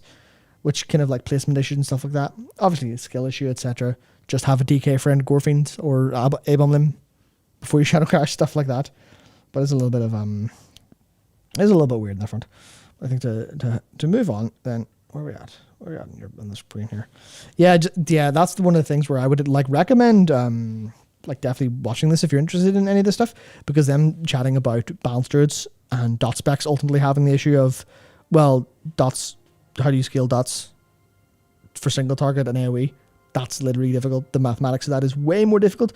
So it ends up being a pretty dire problem, and that's why Boomkins and Shadow Priests are like the ones that have the most problems a lot of the time. It's just because they're the dot ones, and that's why Afflock is so weak a lot of the time, because they're terrified of letting Afflocks go as hard as they want to, because then they'll just be like, oh, what's that? That's 8, that's M+. Because they have to balance around M+ more than they ever had to balance around AoE before. They used to think, oh, well, what's a raid boss with occasional ad spawns? What's a council fight? Where you go, okay, council fights, sure, dot classes can have their day in the sun because they're a bit weaker in single target, but now they have to balance tighter and better, and also for pulling 8 all the time. And they're okay, sweet. What do we do? This is hard. This is really hard. So it's like it's not like that. That thing in like Final Fantasy 14 where AoE doesn't matter as much. Yeah, and that's the thing where that probably solves a lot of headaches. Almost certainly does a lot of the time, because it's just a massive pain in the ass to try to balance that with dots generally. But I think most of the biggest negative as far as they're concerned is the dot extension removal, which means you Shadow Crash all the time, which is a pretty small negative, all things considered. But the second is just the tier set, because 4 set spawns a Mindbender / Shadow Fiend, depending on which talent you have, which means you use an Inescapable Torment, which is very funny, because it's called Inescapable Torment, and it's inescapable. There you go. So this is such a bloody design challenge. Yeah. Because what they're trying to do here is say, okay, this is the fundamental design of this spec for multiple patches going forward. You know, maybe 1 season of new tier gear, perhaps 2 seasons of new tier gear. Again, it's hard to know exactly what the format of this expansion would be. You know, do we just get a 10.1 and a 10.2 and then, you know, 2 minor patches plus best of season and then run to the next expansion? Or is it going to be a format of 4 major raid tiers like we had in, say, BFA? We don't exactly know. But they're definitely going to be designing this for the, not necessarily the longest term, but for the medium term. And then their medium term design goal that they have at the, you know, on their blue post immediately gets skewered by the tier. But then the tier can sort of exist to put a little bit of spice in a certain direction once you achieve it, because it's not like dead for the whole patch. Because you don't get your tier immediately, but challenging. It's challenging to make a tier set that is just going to be okay for every build. You know, usually they do end up encouraging you in some direction. Yeah, I think it's one of the things where you go, should tier lock into talents? I think that's reasonably okay, but also it's like I say, it's just a challenge. It's just a problem of how do you design a talent? How do you design a tier set that doesn't do that? I don't know. Well, you could do it in the same way that Season 1 tier kind of did for most, I think, specs. And that is make it boring and non-interactive. Because as soon as you have interactions, it's going to interact. And what are talents? A big tree of interactions. You're like, okay, well then, how do you do it perfectly? You kind of go, we'll just do it. It's happened. So I think it's like the TLDR of this ultimately. And again, if you like hearing this or you're interested in Shadow Priest or even just like class design talk, they did a really good job chatting about this. But like change dot extension to work in AoE so you can extend your dots without having a shadow crash every 20 seconds. Cooldowns, Dark Ascension and Void Eruption both kind of suck. They need something new to feel better, especially because Void Eruption is like the Void form, the thing that people think, Shadow Priest, the Void form. That's basically not used, especially because it's used now for AoE because of like dot extension stuff, and the mastery activation, which is a lot of that. But because moving to Second Link, that won't be as important. Yeah. So you'll just take Dark Ascension because Dark Ascension increases your non-periodic damage, which will then increase your Second Link. So you just do that instead. And it's on a shorter cooldown, so it's more usable. And like, okay, cool, sweet. So it needs that. And then the tier set needs to maybe not force them into the capstone. It's quite as hard. That's all it needs fixed for me. Otherwise, a pretty decent rework. Weeks. Which is like, this is why there's no real doomerism about it. It's like, you know what? This seems to have looked at issues, targeted them pretty effectively. There's controversy because it's changing a thing people kind of like, but it seems to be like they've set up goals and they're achieving some of them pretty handily, and there's a couple weeks to go. You're like, yeah, you know what? It's very nice to be able to see this as opposed to why Shadow not been touched in 6 patches, which is again, I'm almost getting a little tired of saying that. Because there's a little bit of, we're praising them for everything they do right, even though it's like what normal. But until I'm sure the path has been laid for this to be continued, I'm going to praise them at every opportunity. It's like, please keep doing this. Please keep making your game good. Shouldn't need to say it, but I will say it for now. I think that's how I look at it anyway. Yeah, like it's still overall good. Yeah, these are still broadly the happy times, and actually they're really about to be the happy times because the next thing we got to talk about is what you've coined as the anti-Shadowlands. Yeah, like obviously, I'm not going to spoil these in any major way because they're very cool, and I highly recommend people do these. Planning on doing that this weekend. Yeah, so this is literally just what my quick thoughts on them and my characters after doing them with the thing. Obviously, the lighting's not great because I just took this like from video capture there, but that's Plasmid and Shaka. They are times of their lives. Being all Lion Guard, and the Orc didn't get a title. But yeah, these are very, very, very cool. Okay, I'm not going to maybe say go out of your way to do this if you don't have a human or if you don't have an Orc and you're going to level to 60 or like to 50, sorry. But if you've got a boost chilling or you've got a character you've not used, even one that's sitting in delete pile at level 40 or something, I would definitely recommend doing these because they are well worth a little bit of investment. So they're really, really good. Overall, then it's like we know these are good. They they feel faithful. They do the things that you would want in that they honor the past. They do that in they such a good feel way. like core Warcraft. But I guess the thing that I think people are probably curious about really, and what maybe will decide, do they actually do this content, especially if they have to get some more rep. Yeah. What do you mean by anti-Shadowlands, Matt? By anti-Shadowlands, I mean that in the lore sense, in the story sense, what do you think of when you think of Shadowlands? You think of not being in Azeroth, What is to go? not being historical. You think of, I guess, retconning old lore to kind of make more sense in a weird context. You think characters being, you think the like, not, I want to say religion stuff, like the spirituality and stuff, like the spirits existing and stuff is all kind of gone, destroyed. You think of it not paying any attention to things that have happened and trying to just go, here's the new thing. Please like the new thing. So this is all the opposite of that. This is all, here's the old thing. The old thing brought forward. The old thing that you like developed. This is development for the humans. This is development for the orcs and their stories. In a way that's like, obviously there was some stuff in Shadowlands, like you go to the Maldraxxus and you see Vash, and that's a pretty interesting little thing, and Draka and Mograine, and that's all like pretty okay. But in this case, it's way better than any of that, in that it doesn't feel like it's just there for... yeah, I don't want to say it's just member berries, because you could argue that for both versions of this. But in this case, it's done in a way that's really enjoyable. It feels really quite enjoyable. Framed well in the world. At least from what I know of the human one, it's like, it's rooted in things that you will know.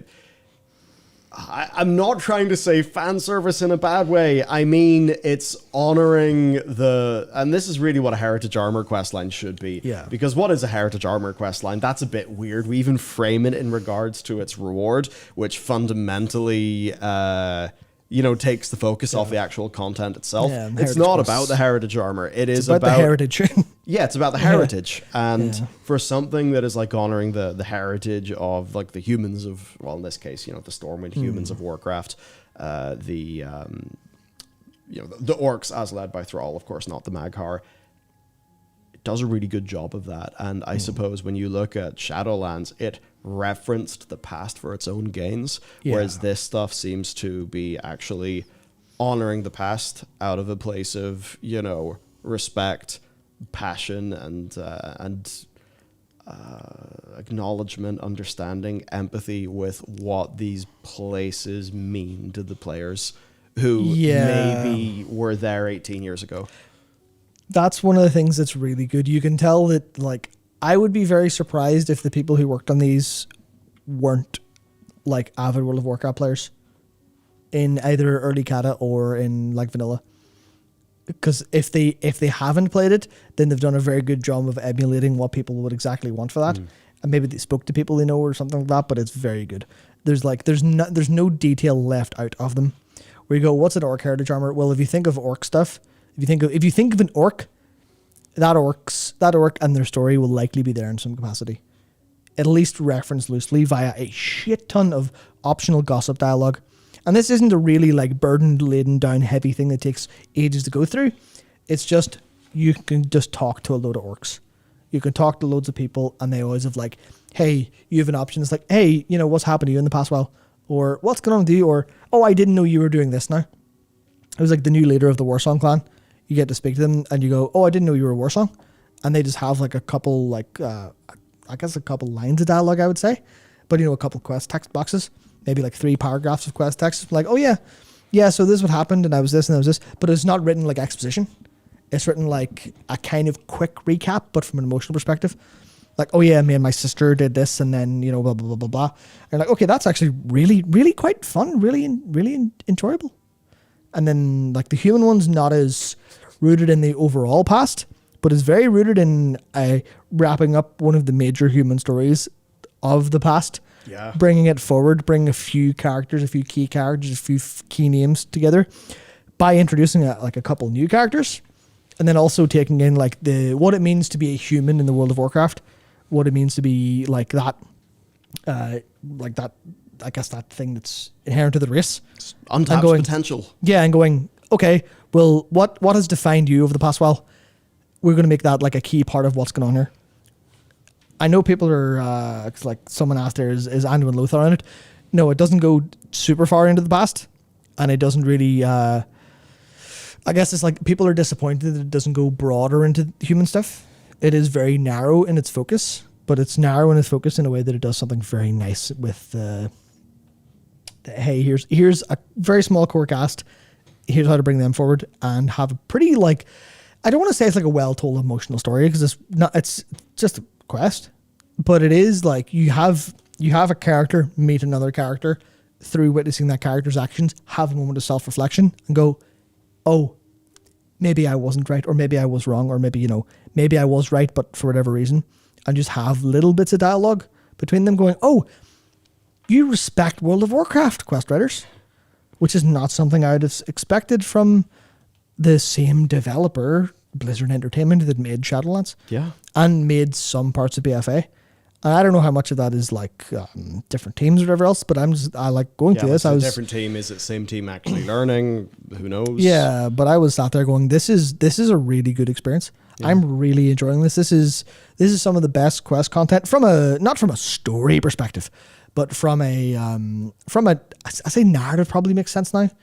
I think there's a difference between story and narrative design because, stories like sometimes like the story, the plot. Yeah. Narrative design, I think... it's broader, I think. It's more framed within the player experience and how it actually feels to be in the shoes of the person, with their hands on the keyboard. Yeah, experientially, this is very, very well done. Even though there's not really much story attached to them, they're very minor beats. Yeah. It's very like, you're not going to get, there's so much lore here that's like super background. You're going to get some lore, but you're going to get a narrative experience. And you're like, you know what? Hell yeah. I know there's people who like, people on Twitter, I mean, they say this about everything. I know people who like, don't talk to this NPC. I literally cried whenever I did. Specifically, and it's like, that goes to show, obviously, take that for what you will. But there's definitely like, because there's no real drama in them. But it's just like the emotionality that they get through the heritage is like I've never cared that much about the orcs outside of thinking they were cool. I've never played one. I feel like if I did play an orc and I did play that heritage quest, I'd have just been like, I'd have been sat there because I already was sat there really happy. I'm assuming I'd have just sat there been like just with a smile on my face for days, super pleased with it because I don't even care much about the humans. And I was like, that was. If I were a human player for years, I would have fucking, I don't know. Just wait for your night elf. If I get the night elf quest in the same capacity as that, I will be over the fucking moon. I don't, not even pun intended. Like yeah, they're insanely good. They're insanely good, and I recommend you try them because they are like World of Warcraft's doing. Way better than I ever thought it possibly could have in terms of like an hour-long narrative experience of mostly talking to people. And while I do not know the spoiler because I haven't done the content yet, it's my plan for this weekend. A lot of people are posting a screenshot from the campaign. Yep. Generally being like, this is good. So I think this is the bit that we kind of bring up to say like, what the fuck? This is actually really good. Whatever it was that has been lost, they've got it. Now, that doesn't mean it's going to be evenly applied, going forward. Mm-hmm. But they have proven that they can do it. And, we saw a glimpse of that towards the end of the Shadowlands in the form of 9.2.5, which, while not always perfect, actually did do a pretty good job. Yeah. It felt earnest. There was a lot of stuff people were worried about with Kalia. People were going into that ready to be pretty pissed. And at the end, people were like, wait, what? That was actually kind of good. What? And, now it seems that trend of actually doing right by the races of Azeroth is continuing. Yeah. Instead of, I suppose, from the Afrosabi era where, we're burning Teldrassil to be like, fuck you, player. You cared about that thing, so we're going to blow it up for emotional impact and get people talking about World of Warcraft. We all think Game of Thrones' later seasons was great, woo! And, all that dumb shit. Whereas this feels like stuff done by more respectful stewards, custodians of a world. Where, it is. It's a world with the players. Yeah, like I can't describe how much work they like. I don't know. I don't know how they like orchestrate this stuff. If it's like if it's one person handles most of these, like in terms of planning, and then it's like implemented by multiple people, or if this is like I don't know if it's like a one person does this for like 3 months, or it's a job with loads of people on it. But the team or the people who worked on the like Orc Heritage stuff, they love World of Warcraft more than I ever could. That's what I feel. That's what I feel. There's stuff in there that I'm like vibing with orcs big time. Yeah, and I'm just like I didn't know who I don't know who half of these orcs are. Why do these references go deeper than my knowledge, which is very deep? Yeah. Like, and it's like, oh, this is great. Oh, who's that? Oh yeah, I kind of remember that. Oh yeah, that's a callback from then. Oh yeah, that's right. Oh, there's just they either knew it all already and were very happy to go, or spent weeks in a research hole.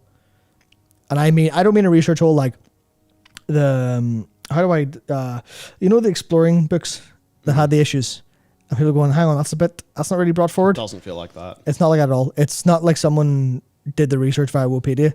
It's like someone went and watched footage of quests to make sure they had text, or had access to the classic quest text database and went through it, or had a copy of like what's it called, Lord of the Clans there, and read that, and then went, all right, what's the other book? I'll read that. What's the other book? I'll read that. What's the other book? I'll read that as well.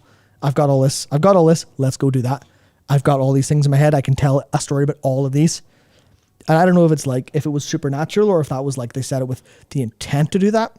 But either way, it's beyond what I thought I would ever expect from World of Warcraft again. Yeah. I'm like, it's not like it's completely game changing, but if it sets a precedent, it is. It definitely is. It's insane. Yeah, and hey, when we see this good stuff, gotta call it out. Absolutely. That's the way it works. We see the bad stuff, we call out the bad stuff. Yep. A lot of people are like, "Oh my god, I can't believe you've changed since Shadowlands." It's like, no, the thing that's changed is the game. Yeah, we're still us. Yeah, the only reason we say good things now is because there are good things to say. Yeah, there weren't before. Next thing, potentially a good thing. Maybe Warlocks will. Yeah, this is pretty unlikely. Maybe it's a snack at most. But we will bring you the news. Yes. And the news is Portergage, as always. Yep. Thank you for being newsworthy, Portergage. Looks like they're playing around with giving Warlocks some Shadow Flame visual options. There's new versions of Channel Demon Fire that are exactly the same, except one has, of course, got an icon from 10.1, which is Shadow Flame magic. Yeah, which is interesting. And that if you're... Now, I will say the difference here is that whenever you... Like, that's the green... It reminds me of Penance with Shadow Covenant. Yeah, and that's the green Channel Demon Fire. Which is conveniently... Oh, yeah. There we go. Yeah, so like the green fire, for example, is the same icon, but green. This is literally a different icon, which does make you think, well, it's not just going to be a complete recolor. Is it maybe a mistake? Did they accidentally copy paste something? Hard to know, but it's like this is literally stuff that's been found. And also, and I think was it it was keyboard turn. Yeah. No, that was the evoker. That was the evoker spec stuff, not that. Yeah. And then also there's a Shadow Flame visual effect going on here too. Yep. Of course, this is something we talked about recently. There's been talk about the Shadow Flame evoker, perhaps, which we're going to get to. Yep. Shadow Flame itself, though, being treated as a bit of a force. Farak, he Shadow Flames himself, so that he's not just the fire incarnate, he's the Shadow Flame incarnate, which likely means he's dipping into power that comes from whatever source. Abras, made, eventually made to Deathwing get a little bit loopy. And I suppose they've enjoyed... Because I'm pretty sure Shadow Flame has existed before. I'm not sure in what, not 100% certain what form, but it was the Blackwing Descent. Yeah. Had the Vault of the Shadow Flame. That was the Shadow Flame was clearly that that revived Onyxia and all that stuff. Yeah. Well, actually, the Shadow Flame reviving Onyxia is interesting in itself, but something they've been doing though is establishing different forms of magic within the universe. Yeah, lots more. So it's not just now. Oh, you got your Fire Mage, your Frost Mage, your Arcane Mage. It's a little bit more. Yeah. Frost Fire Mage. Remember Frost Firebolt? Oh yeah, Frost Firebolt. Yeah. Madness. Yeah, but people in chat are saying mages should get Shadow Flame. Yeah, I'm assuming this is maybe like a test or something. Yeah. Or maybe they want to do it for multiple things or something. Maybe it's just a mistake, but it's like if they want to do this, I assume they wouldn't give it straight to Warlocks again. Because everyone would then say, Have you lost your minds? And the answer would be yes. But you're dealing with death with a capital D that Magic Sylvanas has access to via Jailer. The old purple stuff. You have the first ones. What was it called? Creation Magic? Yeah. I've forgotten what it was called. The Shadowlands are just gone from my head. But the all singy-songy, fractally sing-song. Yeah. Piss magic. I really hate how cool that was. It was really cool. Because it's really cool in concept, and then the execution made it awful and no one liked it. As much as I was not the biggest fan of Sanctum, yeah. whenever you're fighting the Guardian and those sound effects are coming in, you hear like those. Oh man, yeah, like it did feel pretty damn cool. The beep-de-boopties. The beep-de-boop. And then finally, let's talk about more evokers. Confirmed, yes, 100 million% true. Yep. Absolutely. So our preface is that this is all speculative nonsense, but people are not speculating without reason. Indeed. It seems that there's been stuff that's made people think a little bit more than, say, we're going into Argus and people are saying, oh, third DK, or, well, that would be surprising, third DH. Right, so... The biggest what is a new spell category called Jolt that's been added between the 1007 and 10.1 PTRs.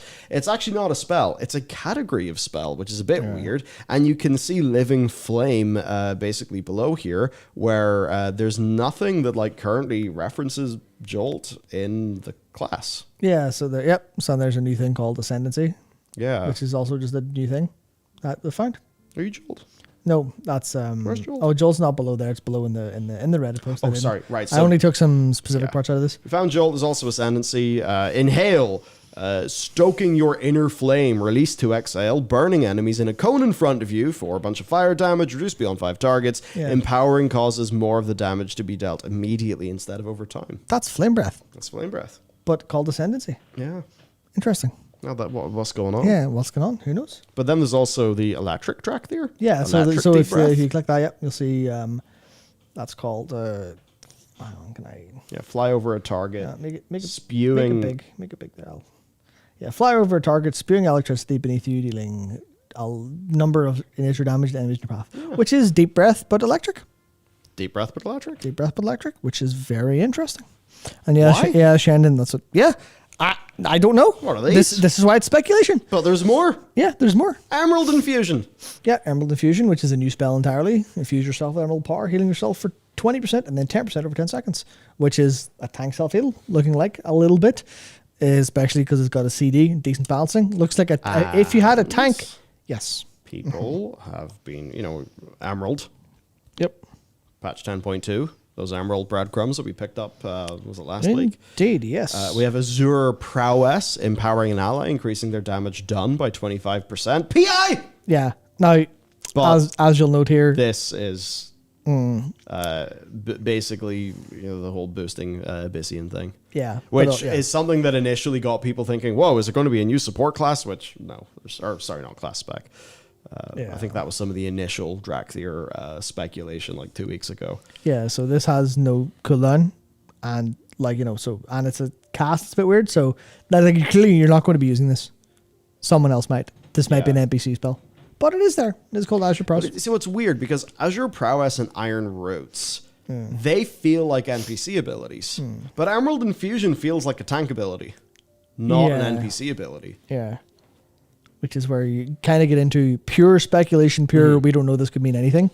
But Iron Roots there was very stupidly strong. It was no cooldown, 90% damage reduction, which is ridiculous. What does Barrier do? 25%? You're never going to get 90% damage reduction. Yeah. That's clearly a scenario tank ability. But at the same time, Drakthir and a shield in Ascendant. What's going on? Well, yeah, what's going on? Questions for you, maybe? Yeah. We don't know. I mean, the idea of just suddenly there's a third spec mid-expansion is completely mad. Yeah, it's almost dangerous to even continue talking about this because we're setting expectations. Yes. When it could very much be it could be a different Drakthir using these abilities. That's not a playable one. It's an NPC. But they're copy pasting existing spells over to make just go, yeah, sure, whatever, fine, that's great. It also could be like people are suggesting in chat. It could also be a cosmetic thing. It could be that as well. And there's a couple other little things in it, which was just the meta things, which is about There's just a little couple things where like the spell empower thing, which is lists all the empowered spells, has got a load more entries in it. And I was going, wait, hang on, what's going on? They're all evoker spells, but why are they empowered? Unless they visually represent the empower being done by the NPC, which they might do, because we haven't seen an NPC do these, and how much they're mimicking. It could be you take control of a Drakthir when you're doing like a scenario, maybe in a flashback to some of the Sun of Flame stuff, maybe the early stuff, maybe they're working on that, and that's what's there. But then you go, like, that's a good point, Nicholas, where it's like the quest text did say new specialization remembered. So that's the thing of everything in context. Yeah. So it's one of those things. I do not necessarily want to. Well, I know we don't know what'll happen. Look, one of the things that you basically find out as you are delving through the Forbidden Reach is that there is like black dragonflight power, like there was in some of the Drakthir originally. Adamanthe removed that. Yeah, Adamanthe removed that. So for the Arborous Drakthir specifically, like maybe there is something where Drakthir characters get access to an ascended form for some period of time. For a scenario. You know, maybe one of these things just appears on your screen as an extraction button. Or, you know, it's hard to say exactly. There are plenty of explanations that do not involve there being a new spec. Lots of them. In fact, I would say most of them. I would say, in fact, all of the likely ones. Because the third spec mid-expansion, when they haven't said it's happening, is to suggest that is a bit mental. But at the same time, there's a lot of evidence in isolation. If you remove yourself from all conversations about what's likely based on development stuff, you go, well, if I drew this line, this line leads to third spec. And that's just the case. Like someone, of course, noting there, who's lightning Razageth. Yep. So it could be, here's a Razageth Drakthir. Here's Razageth playable, or here's Razageth appearing in a flashback cutscene, doing something, maybe. All stuff like that. Yeah, it's one of those things we don't know, and there's no real firm conclusion. But hey, we've explored the topic a bit, so I suppose you can make your own minds up on what's. I guess, and also none of this could ever be in game because PDR. Yeah, and that kind of does run us to the end of the Warcraft news. Yeah. There's been a lot this week, but a lot of it has been here's World of Warcraft to play, as opposed to World of Warcraft to talk about. I mean, which I think is, we haven't talked about the time walking thing. Oh yeah, that's right. We haven't. I forgot about that entirely. Which I guess. Yeah, I could mention the time walking thing, which is new. It's starting. It's Friday now, so it's actually starting in Tuesday, of course, for America. Wednesday for EU. That's Tuesday coming, just a few days. That's right. And from then, it will be back-to-back time walking, starting with Cataclysm, going up to Legion, and then going back to TBC, and then ending with Wrath. Yeah, which is going to be good because of that ICC trio. But the difference is this time round, you're actually going to, from the quest, get heroic gear. Now, you're already getting plenty of upgrade tokens and stuff like that in the Forbidden Reach. So this is clearly something where Blizzard, and it's the reason why we entitled the news video yesterday, the Blizzard's backs up against the wall, because they're saying like, okay, here's the deal, gamers. You got 10.0.7 now. A whole bunch of quest lines, Scara vaults full of puzzles and shit to do, a new little mini Mechagon, and a campaign. Also, by the way, you're going to be able to time walk for 6 weeks straight, meaning that if you have an alt that you want to get geared up to jump into the Reach or to get ready for 10.1, you can. Or you want to level up some new alts, you can super quick. God damn, on Legion time walking week last time round, like I think Matt got like 1.5 or 2 characters leveled up. I got my rogue leveled up. Loads of our friends were leveling characters up. All that in preparation for 10.0. And then the thing is, if this happens like 1 week after 10.07, and then if the next patch is 8-9 weeks, 8-9 weeks after the time walking thing starts, it means the time walking event ends. People have a few alts ready, and maybe by the time that happens, Blizzard says, "Hey, by the way, your patch comes out this date." And then, given how their schedule's been, 10.1 is going to come out, and within a fortnight, 10.1.5 will be on the PTR. Yeah, that's cracked. Breakneck. That's mad. Breakneck speed. Now, Ian explained to me that this is just entirely down to parallelization. And because, of course, you hear the team's really big and you immediately go, too many cooks. I've not heard too many cooks in a very long time. that actually brought back a little bit of madness. Yeah. But, people think too many cooks. And it's like, if this was 700 people all working in the same thing, yes. Or if this was like, say, some of those Ubisoft games where, there's a lot of good in those new Assassin's Creeds, but it's obvious that they can throw 1,500 people at the problem, and there's just so much bloat and so much content that it's like, it doesn't feel maybe as tightly crafted and stuff as, say, a Ghost of Tsushima experience for like another game like that. Yeah, open world game. But the thing about it being parallelization is it's not that you've got too many cooks. You just have many teams that can work on their patches in parallel. Yeah, because which means that we get to benefit from more resources without the too many cooks problem. Yeah, because literally, if you complete the too many cooks, saying it's too many cooks spoils the broth, right? This is World of Warcraft isn't a broth. It's a buffet of a lot of different dishes. That's what we talked about an MMO should be, because you've got that like a massive array of different types of players, which is like pretty much unusual for how I think like games generally feel. Games generally feel, hey, this is the game, it's for this group of people. Mm-hmm. But MMOs, because of the broadness of them, end up having developed into these buffets. So it's like, yeah, you've got too many cooks spoiling the broth. You're not making a broth, you're making loads of dishes. So you can have, hey, cook 1, make dish 1. Hey, cook 747, make dish 747. Look, if it's 747 dishes, please enjoy. Yeah, it's like... And then you end up going, I am so stuffed, I am full, I cannot eat anymore, please help. The problem is, like, it's too many cooks making the same dish or similar dishes in the same kitchen. Point there, made in chat. Yeah, we got more kitchens. Yeah, basically, yeah. More kitchens so that our chef density is appropriate. And that's what it seems to be like, is it's not like 10.1 is a tiny patch. Yeah. And it's going to have stuff afterwards. It's probably going to be including world content and things to do. So, and this is all the while we're getting this like Zul'Gurub stuff that nobody expected. Yeah, the sacred Zul'Gurub stuff, which is fantastic. Absolutely fantastic. I mean, just think about that. They're talking about holiday updates. Like, what could those be like? This could be pretty damn good.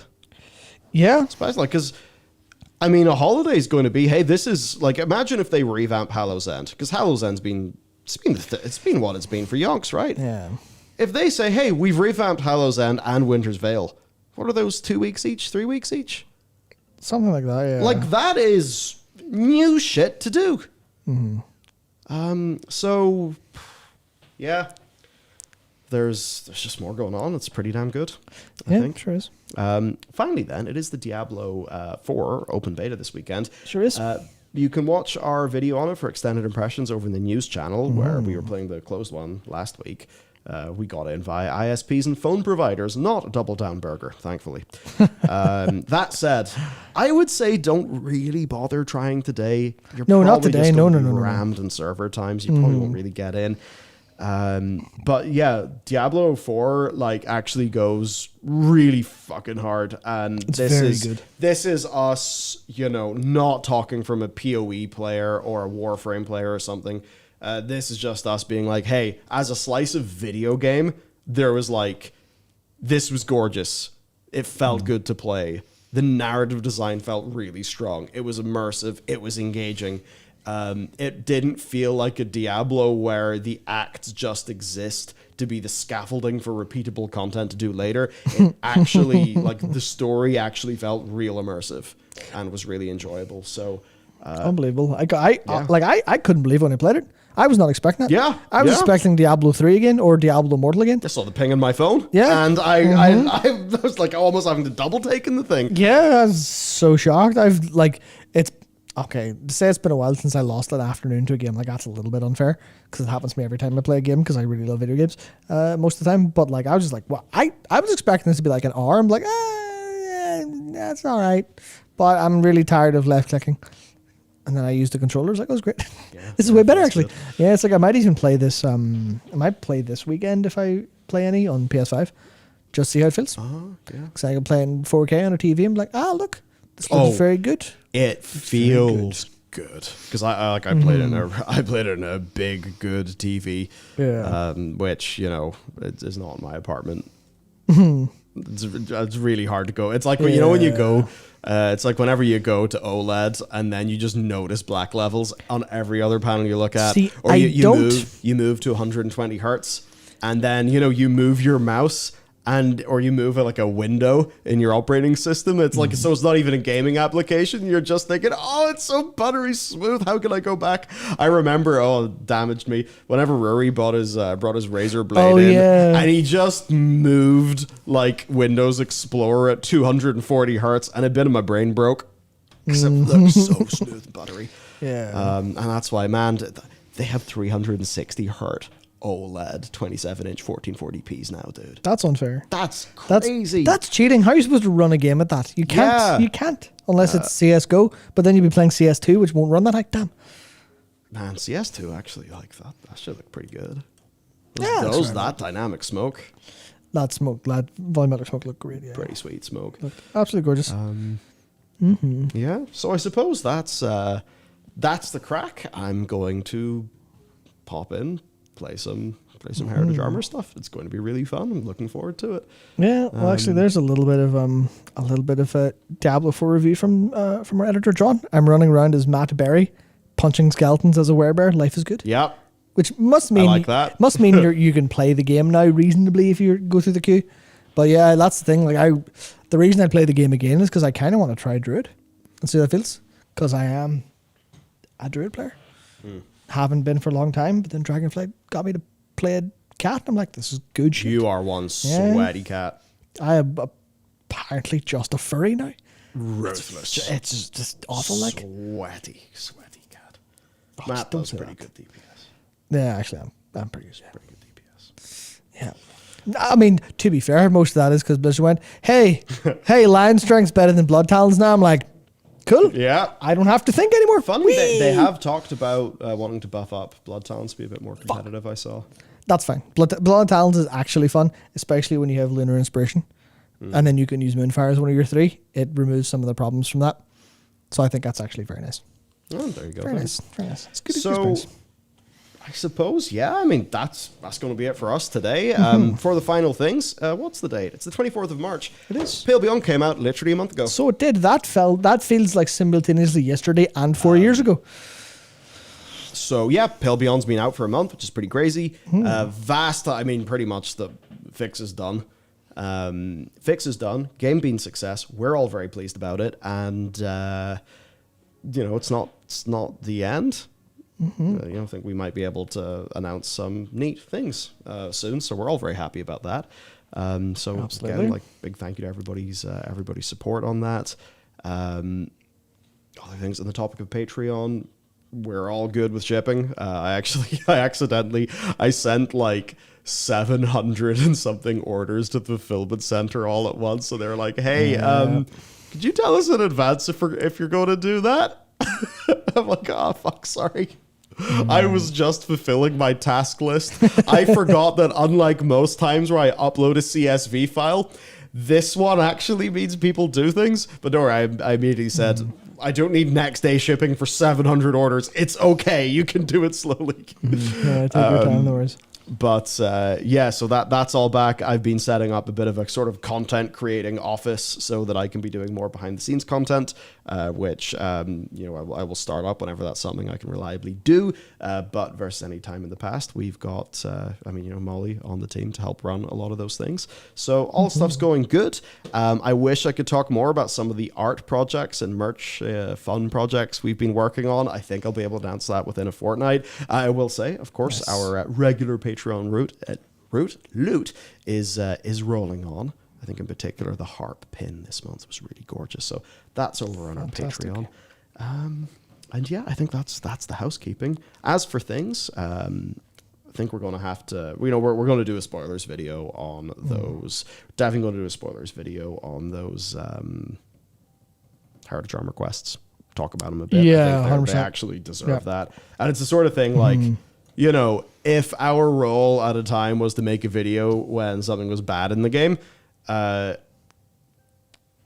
means when something is good in the game, we also need to make a video on that, even if it does get less views, because negativity bias in the internet, balance is actually important. It would be unfair to, be super sensitive to things not being ideal, but then whenever things are good, to just tweet about it and not make it known. So I think that's only fair. We've got a really cool lore video coming up on the ethereals. There's, there's been a lot of data mining happening. There definitely has. I think I'll record that video over the weekend. Or maybe on Monday. Maybe I won't be a dickhead and I'll actually clean my apartment and not be a waste man. Maybe Who one. knows? I would highly recommend that. There's also a video on... Oh yeah, tomorrow. Yeah, there's the news video tomorrow. The Yeah. news. And also us talking about Ubisoft AI, writing, ethics, GDC, and hope and despair. Yeah, that's the one thing I For think... 45 minutes or 50 minutes, which Yeah. is also a video tomorrow. Yeah, Fucking hell, we do a lot of talking, don't we? I think that's one of the things I should maybe mention to stream viewers. If you literally want, like, and it's not every video, but if you see any video on the Bellular news channel and it's over maybe like 20 minutes or 25 minutes, you can be damn sure that at about 15 minutes in, that devolves into us just talking. You know the way whenever we're out of topics at the end of stream and we just talk absolute shite, and it's like maybe something just goes unreal or like off the rails onto a different track that's a bit interesting and a little bit like, I guess I'd say societally relevant. Because we're both, I guess, budding philosophers in some capacity.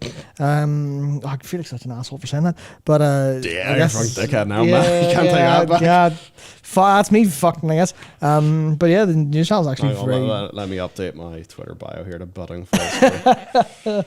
Yeah, no, our news channel's like that an awful lot of the time. And that was a pretty good example of it, I find. Yeah, it was fun. I find. And it's like, will it get less views because people will see 50 minutes I'm not clicking on that?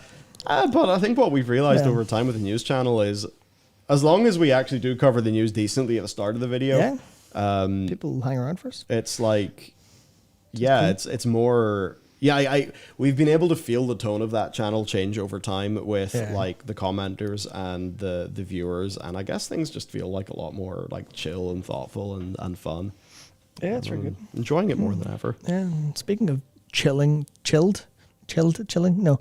Being Thoughtful, no, not being chilling. I think it's trying to think a way to bring that into talking about Ashara. Ah, yeah, because you've I got have, your I have a video coming up on Ashara that I've about halfway written. I'm going to finish it up over the weekend or early next week for release. And if you're, there's a lot of this Cosmic Void stuff. I think is leading us somewhere very fun. Yes, and Ashara will be there, and she's going to go back. And do you ever? No, I'm not using this word very strongly. I'm going to change the words I'm going to use, actually. Okay. Do you ever just be reading about someone and thinking about them, and then you kind of become a little bit enamored with who they are, even though they're... You getting got by big blue women again. You've just read about them. Oh, for fuck's sake. It's happening again. It keeps on happening. I was sitting reading about like I'm thinking about like what I read in War of the Ancients and going into like the Sharastal's like history. I was like, man, Ashara's really cool. Have I accidentally transformed into a goddamn Queen Ashara simp through writing this video? And the answer is actually a profound yes. Yeah. And she's really cool. There are many really Twitter cool. circles that you can now fit into. Just yeah. right. No, she is very cool. And yeah, if she returns in the way I'm speculating and they're setting up, then it's going to be a very good day for people like me. Shara's like a proper protagonist character in her own story. Now, obviously, we're the protagonist. She's the, I don't know, antagonist. But Shara just feels like one of those characters who's not passive. You know, she's not a passive character. She's an active character. She's fucking strong. She does shit. I think that's why when she comes back, it'll be notable. Yeah, so, she's going to turn up. And she's going to have more tentacles than ever before. Rejoice. Good. Well, I think it's time for us to go. I'm going to go to Tesco, and I'm going to purchase, because you have planted a seed in my head, the Big Whopper Doritos. They're not in Tesco. Where the fuck are they? They're in the centre across the road, which is now closed. I'm not going to do that. Calories safe. Fantastic. Yep. TLDR, I ate one of these Doritos that Matt gave me, and it actually tasted like a Big Whopper, to the point where you have I love lettuce, by the way, and you have this like lettucey aftertaste, but it doesn't taste like lettuce. Like, it tastes like lettuce in the context of a burger. Yeah, it's Demon magic. Yeah, the Doritos Flame Grilled Whopper, which comes with a free Whopper meal, which reminds me I'm very happy I didn't put that packet in the bin. Not that I should be eating a free Whopper meal. Anyway, There's a little The dirty bulk, the dirty cut. yeah. But the flavor scientists are up to some crazy shit. Yeah. Like, what is it? Is this one chip for you Americans? Is this one crisp? Why does this taste like 5 things? What's going on? Yes. So the Burger King Doritos. Yeah, the pro is we basically all get weird Harry Potter food. The con is our life expectancies fucking fall to 3. Yeah, exactly. Burn bright, don't burn for very long. It's the modern motto, I think. Yeah, it's the Burger King Dorito thing. They're very good. Grand. Okay. Yeah. I'm gonna watch 2 more episodes of Star Trek Picard. It's really fucking good now. I don't know how this has happened. It's so fucking good. Yeah. They actually had an encounter at Farpoint, like big callback, and it actually worked. When it's like encounter at Farpoint with some goofy ass shit. Indeed. Gene, look, Pickard is back. Hell yes. Also, you're sure a no. No, far from it. Far from it. What? Nothing. Good. Nothing. Conversation between us. It's fine. It's fine. Okay. Take care, everybody. We'll see you next time. Absolutely. Good night. And while I just find the end button on this, there it is. That's us. And now we're also Goodbye. Goodbye.